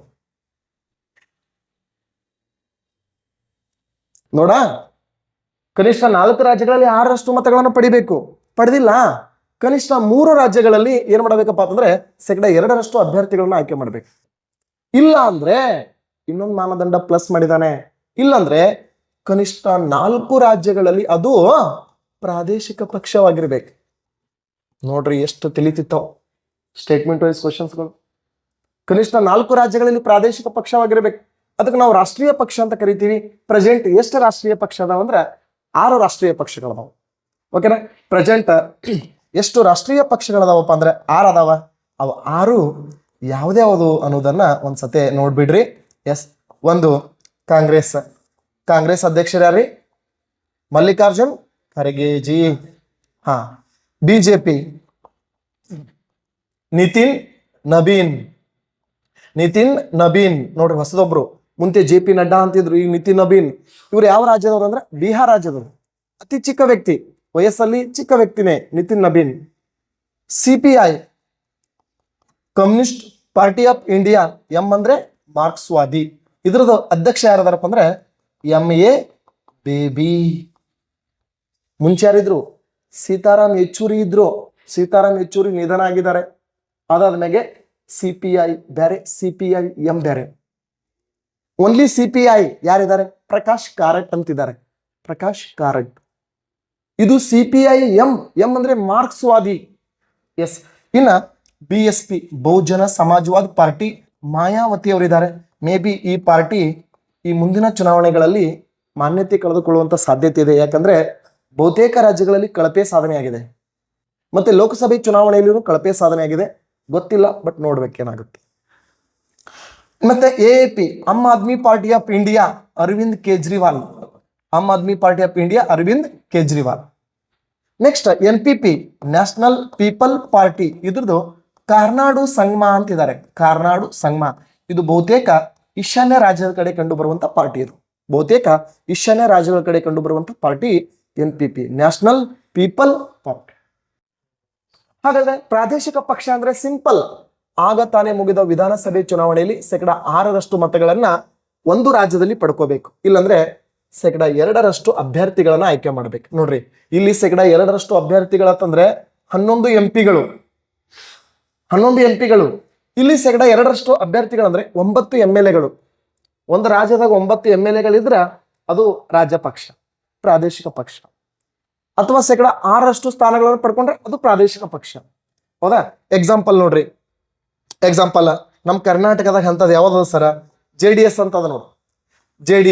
JDS ಇದು ಕರ್ನಾಟಕದಲ್ಲಿ ಮುಖ್ಯಸ್ಥರು ಯಾರಪ್ಪ ಅಂದ್ರೆ HD ಕುಮಾರಸ್ವಾಮಿ. ಇನ್ನು ತಮಿಳುನಾಡಿನಲ್ಲಿ ಬರ್ತದ ನೋಡ್ರಿ, ಆಲ್ ಇಂಡಿಯಾ ಅಣ್ಣಾ ದ್ರಾವಿಡ್ ಮುನ್ನೇತ್ರ ಕೆಳಗಂ. ಆಲ್ ಇಂಡಿಯಾ ಅಣ್ಣಾ ದ್ರಾವಿಡ್ ಮುನ್ನೇತ್ರ ಕೆಳಗಂ ತಮಿಳುನಾಡಿನಲ್ಲಿ ಬರ್ತದೆ. ಇದ್ರ ಮುಖ್ಯಸ್ಥರು ಯಾರ್ಯಾರಪ್ಪ ಅಂದ್ರೆ ಪಳನಿಸ್ವಾಮಿ ಅಂತಿದ್ದಾರೆ ನೋಡ್ರಿ. ಪಳನಿಸ್ವಾಮಿ ಅಲ್ಲಿ ಇಬ್ರು ಇದ್ದಾರೆ. ಪೆನ್ನೂರು ಸೆಲ್ವಂ ಮತ್ತು ಪಳನಿಸ್ವಾಮಿ ಅಂತ ಪೈಪೋಟಿ ಇದೆ. ಅದಕ್ಕಾಗಿ ಮೊನ್ನೆ ದಳಪತಿ ವಿಜಯ್ಗ ಬೇಸರತ್ತು ಬೆಂಬಲ ಕೊಟ್ಟವರು ಪಳನಿಸ್ವಾಮಿ ಟೀಮ್ದವ್ರಲ್ಲ, ಪೆನ್ನೀರು ಸೆಲ್ವಂ ಟೀಮ್ದವ್ರು. ಪೆನ್ನೀರು ಸೆಲ್ವಂ ಅಂತೇಳಿ ಇಬ್ರು ಬರ್ತಾರೆ ಅಲ್ಲಿ ನಾಯಕರು. ಯಾವಾಗ ಜಯಲಲಿತಾ ನಿಧನ ಆಗ್ತಾಳೋ ಅವಾಗ ಅವ್ರಿಬ್ರು ನಾಯಕರು ಹುಡ್ಕೋತಾರೆ. ಆಕ್ಚುಲಿ ಜಯಲಲಿತಾನ ಬಲಗೈ ಬಂಟ ಪೆನ್ನೀರು ಸೆಲ್ವಂ. ಜಯಲಲಿತಾನ ಬಲಗೈ ಬಂಟ ಪೆನ್ನೀರು ಸೆಲ್ವಂ ಆಗಿ. ನೆಕ್ಸ್ಟ್ DMK ದ್ರಾವಿಡ ಮುನ್ನೇತ್ರ ಕೆಳಗಂ ತಮಿಳುನಾಡಿನಲ್ಲಿ ಬರ್ತದೆ. K ಸ್ಟಾಲಿನ್. ಈಗದಲ್ಲ VVK ದಳಪತಿ ವಿಜಯ್ ಇದು ತಮಿಳುನಾಡಿನಲ್ಲಿ ಬರುವಂಥದ್ದು. ಮತ್ತೆ T D P Telugu Desam Party Andhra ಪ್ರದೇಶದಲ್ಲಿ ಬರ್ತದೆ, ಹೌದಾ.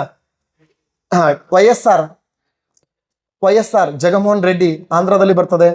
TSR ತೆಲಂಗಾಣ KCR ಮುಖ್ಯಸ್ಥರು ಯಾರಿದಾರಪ್ಪ ಅಂದ್ರೆ KCR ತೆಲಂಗಾಣ ಸ್ಟೇಟ್ ಅಲ್ಲಿ ಬರ್ತದೆ.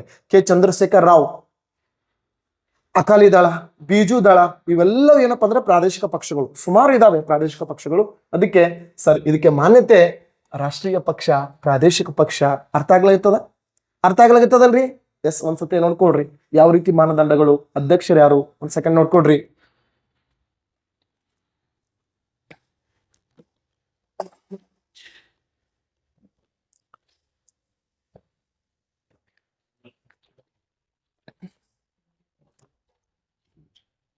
ಒಂದ್ ಕಡೆ ರಾಷ್ಟ್ರೀಯ ಪಕ್ಷದ ಮಾನ್ಯತೆ ಏನು ನೋಡ್ರಿ, ನಾವು ಎಲೆಕ್ಷನ್ ಕಮಿಷನ್ ಬಗ್ಗೆ ಎಷ್ಟು ನೀಟಾಗಿ ತಗೊಂಡ್ ಬರ್ತಿದ್ದೀವಿ, ಹೌದಾ. ಎಸ್, ಮತ್ತೆ ನಿಮ್ಗೆ ಏನಾರ ಡೌಟ್ಸ್ ಇದ್ರು ಕೇಳ್ಬೋದು, ಏನು ತೊಂದರೆ ಇಲ್ಲ.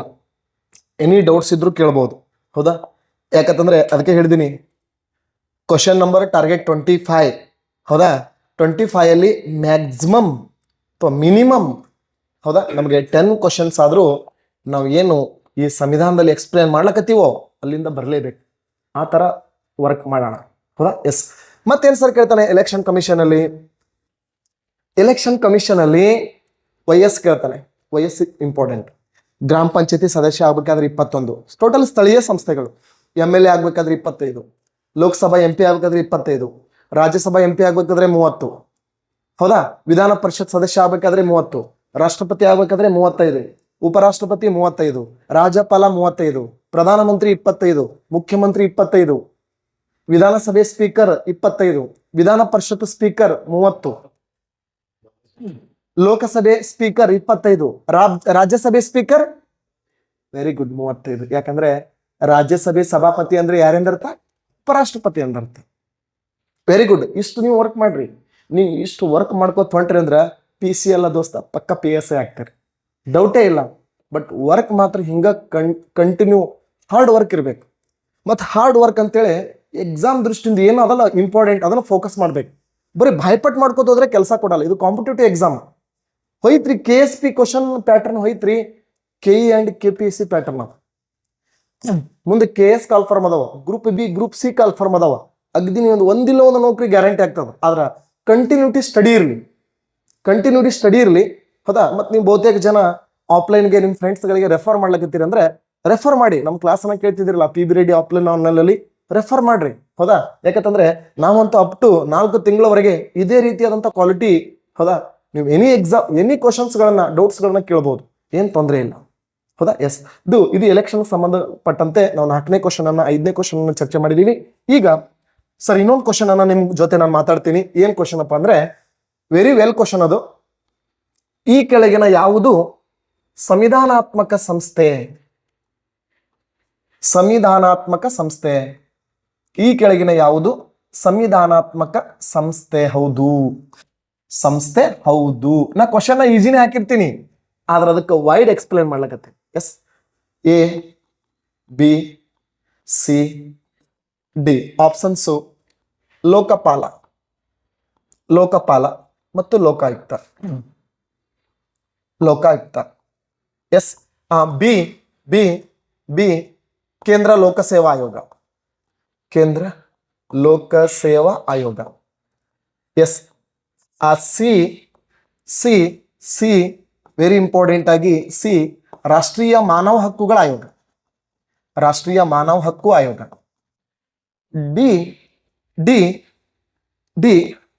ಕೇಂದ್ರ ಮಾಹಿತಿ ಹಕ್ಕು ಆಯೋಗ. ಕ್ವಶನ್ ಏನ್ ಗೊತ್ತಾ? ಇದರಲ್ಲಿ ಯಾವುದು ಸಂವಿಧಾನಾತ್ಮಕ ಸಂಸ್ಥೆ? ಹೌದು. ಎಸ್, ಮ್ಯಾಕ್ಸಿಮಮ್ ಜನ ಆನ್ಸರ್ ಮಾಡ್ತೀರಿ. ಎಸ್, ಏನವರು A, B ಏನವರು B ಎಲ್ಲರೂ ಕೈ ಎತ್ತಬೇಕು. Good, B is right answer. ಯಾಕಂದ್ರೆ ಬಹಳ ಈಜಿ ಕ್ವಶನ್ ಇದು. ನಾ ಹಾಕಿದಂತ 5 ಕ್ವಶನ್ಗಳಲ್ಲೇ ಸಿಕ್ಕಾಪಟ್ಟೆ ಈಜಿ ಕ್ವಶನ್ ಇದು. ಸರಿಯಾದಂತ ಉತ್ತರ B ಇಸ್ ರೈಟ್ ಆನ್ಸರ್. ನಾನು ಹೇಳಿದ್ದೀನಿ, ಬಹುತೇಕ ಆಫ್ಲೈನ್ ಕ್ಲಾಸಲ್ಲಿ ಹೇಳ್ತಿರ್ತೀನಿ ನಾನು. ಯಾವುದಕ್ಕೆ ಆರ್ಟಿಕಲ್ ಇರ್ತದೋ ಅದು ಸಂವಿಧಾನಾತ್ಮಕ ಸಂಸ್ಥೆ.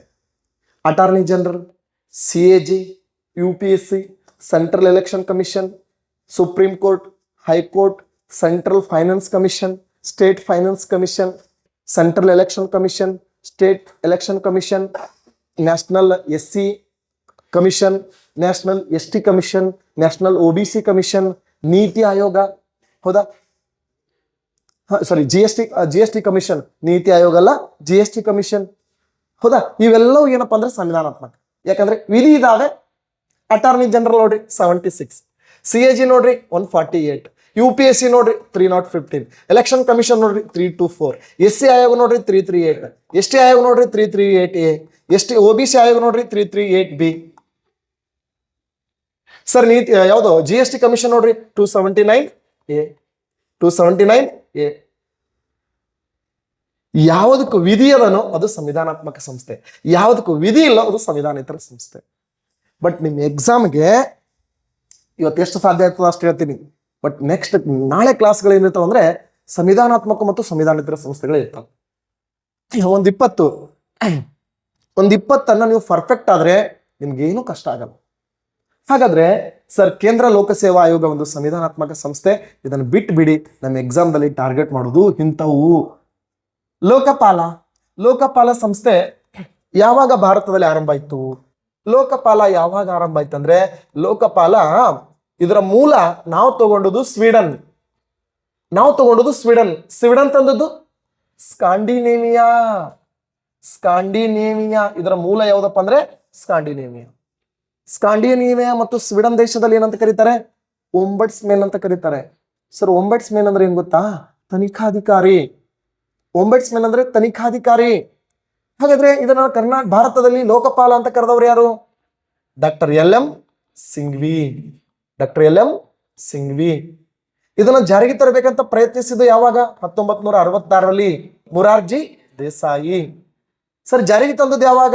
2013ರ ಕಾಯ್ದೆ ಅನುಸಾರ 2014ರ ಒಪ್ಪಿಗೆ ಅಧಿಕೃತವಾಗಿ ಇಂಡಿಯಾದಾಗ ಇದು ರೂಢಿಗೆ ಬಂದದ್ದು ಯಾವಾಗ? 2019. ನರೇಂದ್ರ ಮೋದಿ 2014ಕ್ಕೆ ತಗೊಂಡ್ಬರ್ಲಿಲ್ಲ, ಇದನ್ನ 2019ಕ್ಕೆ ತಗೊಂಡ್ಬರ್ತಾರೆ. ಎದಕ್ಕಾಗಿ? ಉದ್ದೇಶ ಏನು? ದೇಶದಲ್ಲಿ ಭ್ರಷ್ಟಾಚಾರ ನಿಯಂತ್ರಿಸುವ ಉನ್ನತ ಸಂಸ್ಥೆ. ಪ್ರಧಾನಮಂತ್ರಿ ಕಚೇರಿಯನ್ನು ತನಿಖೆ ಮಾಡಬಹುದು, ರಾಜಕಾರಣಿಗಳನ್ನು ತನಿಖೆ ಮಾಡಬಹುದು, ಸಂಘ ಸಂಸ್ಥೆಗಳನ್ನು ತನಿಖೆ ಮಾಡಬಹುದು, ಅಧಿಕಾರಿಗಳನ್ನು ತನಿಖೆ ಮಾಡಬಹುದು, ತನಿಖೆ ಮಾಡಿ ಜೈಲಿಗಟ್ಟಬಹುದು. ಹಾಗಾದ್ರೆ ಇದಕ್ಕ ಮುಖ್ಯಸ್ಥರು ಒಬ್ರು ಇದ್ದಾರೆ, ಪ್ಲಸ್ 8 ಜನ ಸದಸ್ಯರಿದ್ದಾರೆ.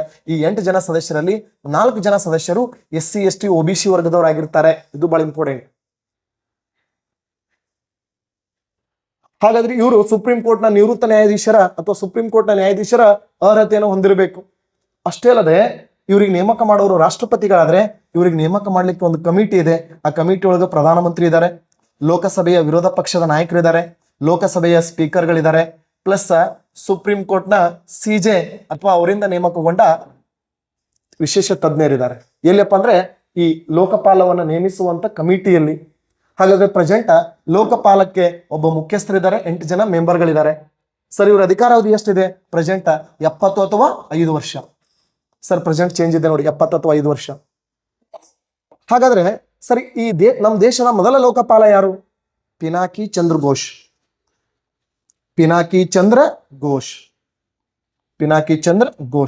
ಸರ್ ಸೆಕೆಂಡ್ದವ್ರು ಯಾರು? ಪ್ರದೀಪ್ ಕುಮಾರ್ ಮೆಹಂತಿ. ಹಂಗಾಮಿ ಆಗಿದ್ರು. ಪ್ರೆಸೆಂಟ್ ಯಾರಿದ್ದಾರೆ? ಖಾನ್ವಿಲ್ಕರ್. AM ಖಾನ್ವಿಲ್ಕರ್ ಅಥವಾ ಅಜಯ್ ಮಾಣಿಕ್ರಾವ್ ಖಾನ್ವಿಲ್ಕರ್. ಗೊತ್ತಿಟ್ಕೊಡ್ರಿ, ಕರೆಂಟ್ ಅಫೇರ್ಸು ನಿಮ್ಮ ಎಕ್ಸಾಮ್ದಾಗ ನಿಮ್ಗೆ ಕೈ ಹಿಡಿಯೋದು ನಿಮ್ ಕರೆಂಟ್ ಅಫೇರ್ಸ್. ಯಾರು ಕರೆಂಟ್ ಅಫೇರ್ಸ್ ಟಚ್ ಇಲ್ಲೋ ಅವರು. ಮೊನ್ನೆ ನಾವು PB ರೆಡ್ಡಿ ಆನ್ಲೈನ್ ತರಗತಿಗಳಲ್ಲಿ ಕರೆಂಟ್ ಅಫೇರ್ಸ್ ಮಾಡ್ತಿದ್ದೀವಿ, ಹೌದಾ? ಮ್ಯಾಕ್ಸಿಮಮ್ ಮೊನ್ನೆ ಈ ಟೆಸ್ಟ್ಗೆ ಸುಮಾರು 300ಕ್ಕಿಂತ ಹೆಚ್ಚು ಹುಡುಗರು ಜಾಯ್ನ್ ಆಗಿದ್ರು, ಹೌದಾ? ಸುರೇಶ್ ಸರ್ ಅಂತೇಳಿ ಕರೆಂಟ್ ಅಫೇರ್ಸ್ ಕೊಡ್ತಾರೆ. GK ಬೇರೆ ಸರ್, ಇದೆಲ್ಲ ಏನು ಓದ್ತಿರಲ್ಲ GK, ನೀವು ಕರೆಂಟ್ ಅಫೇರ್ಸ್ ಅನ್ನ ಟಚ್ ಮಾಡ್ಕೋಬೇಕು, ಹೌದಾ? ನಮ್ಮ ಸಂಸ್ಥೆಯಲ್ಲಿ ಸುರೇಶ್ ಸರ್ ಅಂತೇಳಿ ನೋಡ್ರಿ ಮಸ್ತ್ ಕರೆಂಟ್ ಅಫೇರ್ಸ್ ರೆಡಿ ಇತ್ತು. ಬಹುತೇಕ ಸ್ಟೂಡೆಂಟ್ಸ್ಗಳು ಅಂತ ಕರೆಂಟ್ ಅಫೇರ್ಸಿಗಾಗಿ ಕಾಯ್ತಾ ಇದ್ದೀವಿ ಸರ್ ಅಂತೇಳಿ ಕೆಲವರು ಹೇಳಿ ಹೋದ್ರು. ಅದು ಬಹಳ ಖುಷಿ ಆಯ್ತು ನಮ್ಗೆ.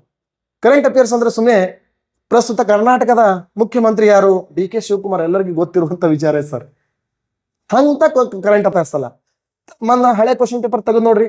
ಪ್ರತಿ ಸಂಡೇನು ನಮ್ಮ PB ರೆಡ್ಡಿ ಚಾನಲ್ ಅಲ್ಲಿ ಏನ್ ಮಾಡ್ತಿರ್ತೀವಪ್ಪ ಅಂದ್ರೆ PB ರೆಡ್ಡಿ ಆಫ್ಲೈನ್ ಕ್ಲಾಸ್ ಅಲ್ಲಿ ಟೆಸ್ಟ್ ನಡೆಸ್ತೀವಿ, ಮತ್ತೆ ಸಾಯಂಕಾಲ ಅದನ್ನ ಅನಾಲಿಸಿಸ್ ಚರ್ಚೆ ಮಾಡ್ತಿರ್ತೀವಿ. ಆಸಕ್ತದಾಯಕರು ನೀವು ಎಲ್ಲರೂ ಇದ್ರ ಸದುಪಯೋಗ. ಬರೀ ನೀವು ಅಷ್ಟೇ ಅಲ್ಲ, ನಿಮ್ಮ ಫ್ರೆಂಡ್ಸಿಗೂ ಶೇರ್ ಮಾಡ್ರಿ. ಹಳ್ಳಿಯಲ್ಲಿ ಇರ್ತಾರೆ ಪಾಪ, ಹೌದಾ, ಕಷ್ಟದಲ್ಲಿ ಇರ್ತಾರೆ, ಅವ್ರಿಗೊಂದು ಹೆಲ್ಪ್ ಆಗಲಿ. ಅದಕ್ಕೆ ಇದು ಲೋಕಪಾಲ ಸಂಸ್ಥೆ. ಹೌದಾ. ಇನ್ನ ಇವರು ವಾರ್ಷಿಕ ವರದಿಯನ್ನು ಯಾರಿಗೆ ಸಲ್ಲಿಸ್ತಾರೆ? ರಾಷ್ಟ್ರಪತಿಗೆ. ಇನ್ನು ಲೋಕಪಾಲ ಆದ್ಮೇಲೆ ಲೋಕಾಯುಕ್ತ, ಇದು ಬಹಳ ಇಂಪಾರ್ಟೆಂಟ್. ಲೋಕಾಯುಕ್ತ ಲೋಕಾಯುಕ್ತ ಮಸೂದೆಯನ್ನ ಸಿದ್ಧಪಡಿಸಿದ್ದು ಒಡಿಶಾ 1970ರಲ್ಲಿ. ಹಾಗಾದ್ರೆ ಲೋಕಾಯುಕ್ತ ಕಾಯ್ದೆ ತಂದದ್ದು ಮಹಾರಾಷ್ಟ್ರ 1971ರಲ್ಲಿ. ಕರ್ನಾಟಕದಲ್ಲಿ ಈ ಲೋಕಾಯುಕ್ತ ಬಂದದ್ದು ಯಾವಾಗ? ಕರ್ನಾಟಕದಲ್ಲಿ 1984ರಲ್ಲಿ ಮಸೂದೆಯನ್ನ ಸಿದ್ಧಪಡಿಸಿ 1986ರಲ್ಲಿ ಏನ್ ಮಾಡ್ತಾರೆ ಅಂದ್ರೆ ಜಾರಿ ತಗೊಂಡ್ಬರ್ತಾರೆ ಲೋಕಾಯುಕ್ತ. ಇನ್ನೊಂದು ವಿಶೇಷತೆ ಏನ್ ಗೊತ್ತಾ? ಇದನ್ನ ತಂದವರು ಕರ್ನಾಟಕದ ಮುಖ್ಯಮಂತ್ರಿ ರಾಮಕೃಷ್ಣ ಹೆಗಡೆ.